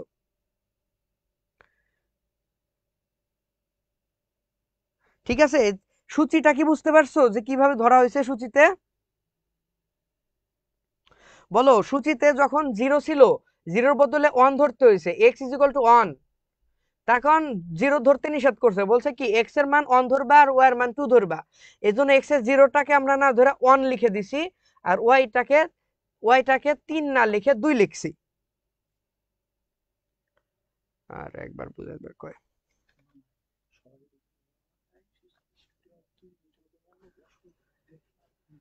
আচ্ছা ঠিক আছে। আর দুই দুই ছিল, এখানে তিন তিনই বসানো হয়েছে, কিন্তু ওয়াই এর মান জিরোর পরিবর্তে তিন কেন ধরছি, এখানে ওয়াই এর মান তিন ধরতে বলছে তাই ধরছি। ঠিক আছে, এখানে এক্স কে তিন ধরলে ওয়াই কেও তিন ধরতে হবে, এক্স কে এক ধরলে ওয়াই কেও দুই ধরতে হবে। এই জন্য এখানে এক্স কে এক ধরছি, এখানে এক্স কে ওয়াই কে দুই ধরছি। আগের তিন বসানো যাবে না, আর এখানে এক্স এর জিরো বসানো যাবে না, জিরোর বদলে এক বসাইতে হবে। এইভাবেই এক্স যখন এক্স এক্স যখন এই যে এক্স যখন এক, এক্স যখন এক ওয়াই তখন কত, এই যে দুই, যেটা ই বিন্দু। এক্স যখন দুই ওয়াই তখন দুই, এই যে দুই, এই যে দুই, তখন এফ বিন্দু। এক্স যখন তিন, এই যে এক্স যখন তিন ওয়াই তখন কত, তিন ধরতে বলছে, এই যে তিন ধরতে বলছে, এই যে তিন, যেটা হচ্ছে জি বিন্দু। এই এই জি আর ই বিন্দুকেই তোমরা হচ্ছে তুলনা করে দিবা, তাই হয়ে যাবে। আশা করি বুঝতে পারছো। ঠিক আছে, এরপরে এরপরে হচ্ছে কিছু তোমাদের জন্য জ্ঞানমূলক প্রশ্ন আছে, এই প্রশ্নগুলোকে তোমরা পারলে স্ক্রিনশট দিয়ে নোট করে রাখো। এই প্রশ্নগুলো খুবই গুরুত্বপূর্ণ পরীক্ষায় আসার মতো। ঠিক আছে, আমরা ক্লাসের একদম শেষ পর্যায়ে চলে এসেছি। ঠিক আছে, এই প্রশ্নগুলিকে তোমরা স্ক্রিনশট দিয়ে রাখতে পারো। এগুলো হচ্ছে ক নাম্বারের জন্য, এবং এরপরে আছে হচ্ছে খ নাম্বারের জন্য বেশ কিছু কোশ্চেন। ঠিক আছে, এটা হচ্ছে খ নাম্বারের জন্য। আমরা এখানে 12টা দিয়েছি, এগুলাকে তোমরা স্ক্রিনশট দিয়ে রাখতে পারো।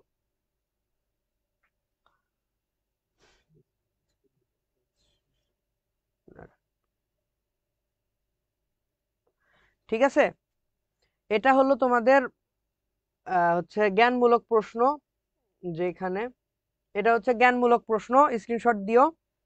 এটা হলো তোমাদের জন্য খ নাম্বারের জন্য অনুধাবন, আর এটা হচ্ছে কিছু অনুধাবন এবং অনুধাবনের উত্তর। ঠিক আছে, তো এগুলো তোমরা আমাদের হোয়াটসঅ্যাপ গ্রুপেও পেয়ে যাবে, এগুলো স্লাইড তোমাদের নোমান ভাইয়া প্রোভাইড করবে, ভাইয়ের সাথে যোগাযোগ করবা। আজকের ক্লাসটি কেমন লেগেছে ওভারঅল সবাই জানাবা, এবং রেকর্ডেড ভিডিও তো থাকবেই, সেটা পারলে তোমরা দেখে নিবা। এই যেখানে যদি কোথাও না বুঝে থাকো, আমি অবশ্যই বুঝিয়েছি, মনোযোগ দিয়ে দেখলে রেকর্ডেড ক্লাস আরো ভালো করে বুঝতে পারবা। আশা করি আমি কোনো টপিকে আনক্লিয়ার রাখিনি এখানে। ঠিক আছে, সুতরাং তোমরা এই ক্লাসটি পারলে আবার দেখবা। আর আজকের মতো ক্লাস এতটুকুই, আমি আর কন্টিনিউ করছি না, তোমাদের সাথে দেখা হবে নেক্সট ক্লাসে, যেখানে আমরা দ্বিতীয় অধ্যায়কে একদম ভেঙে চুরে ডিসকাস করব। ঠিক আছে, তো আজকের মতো এখানেই আমরা ক্লাসটিকে সমাপ্ত করছি। ক্যান্সেল করে দিস।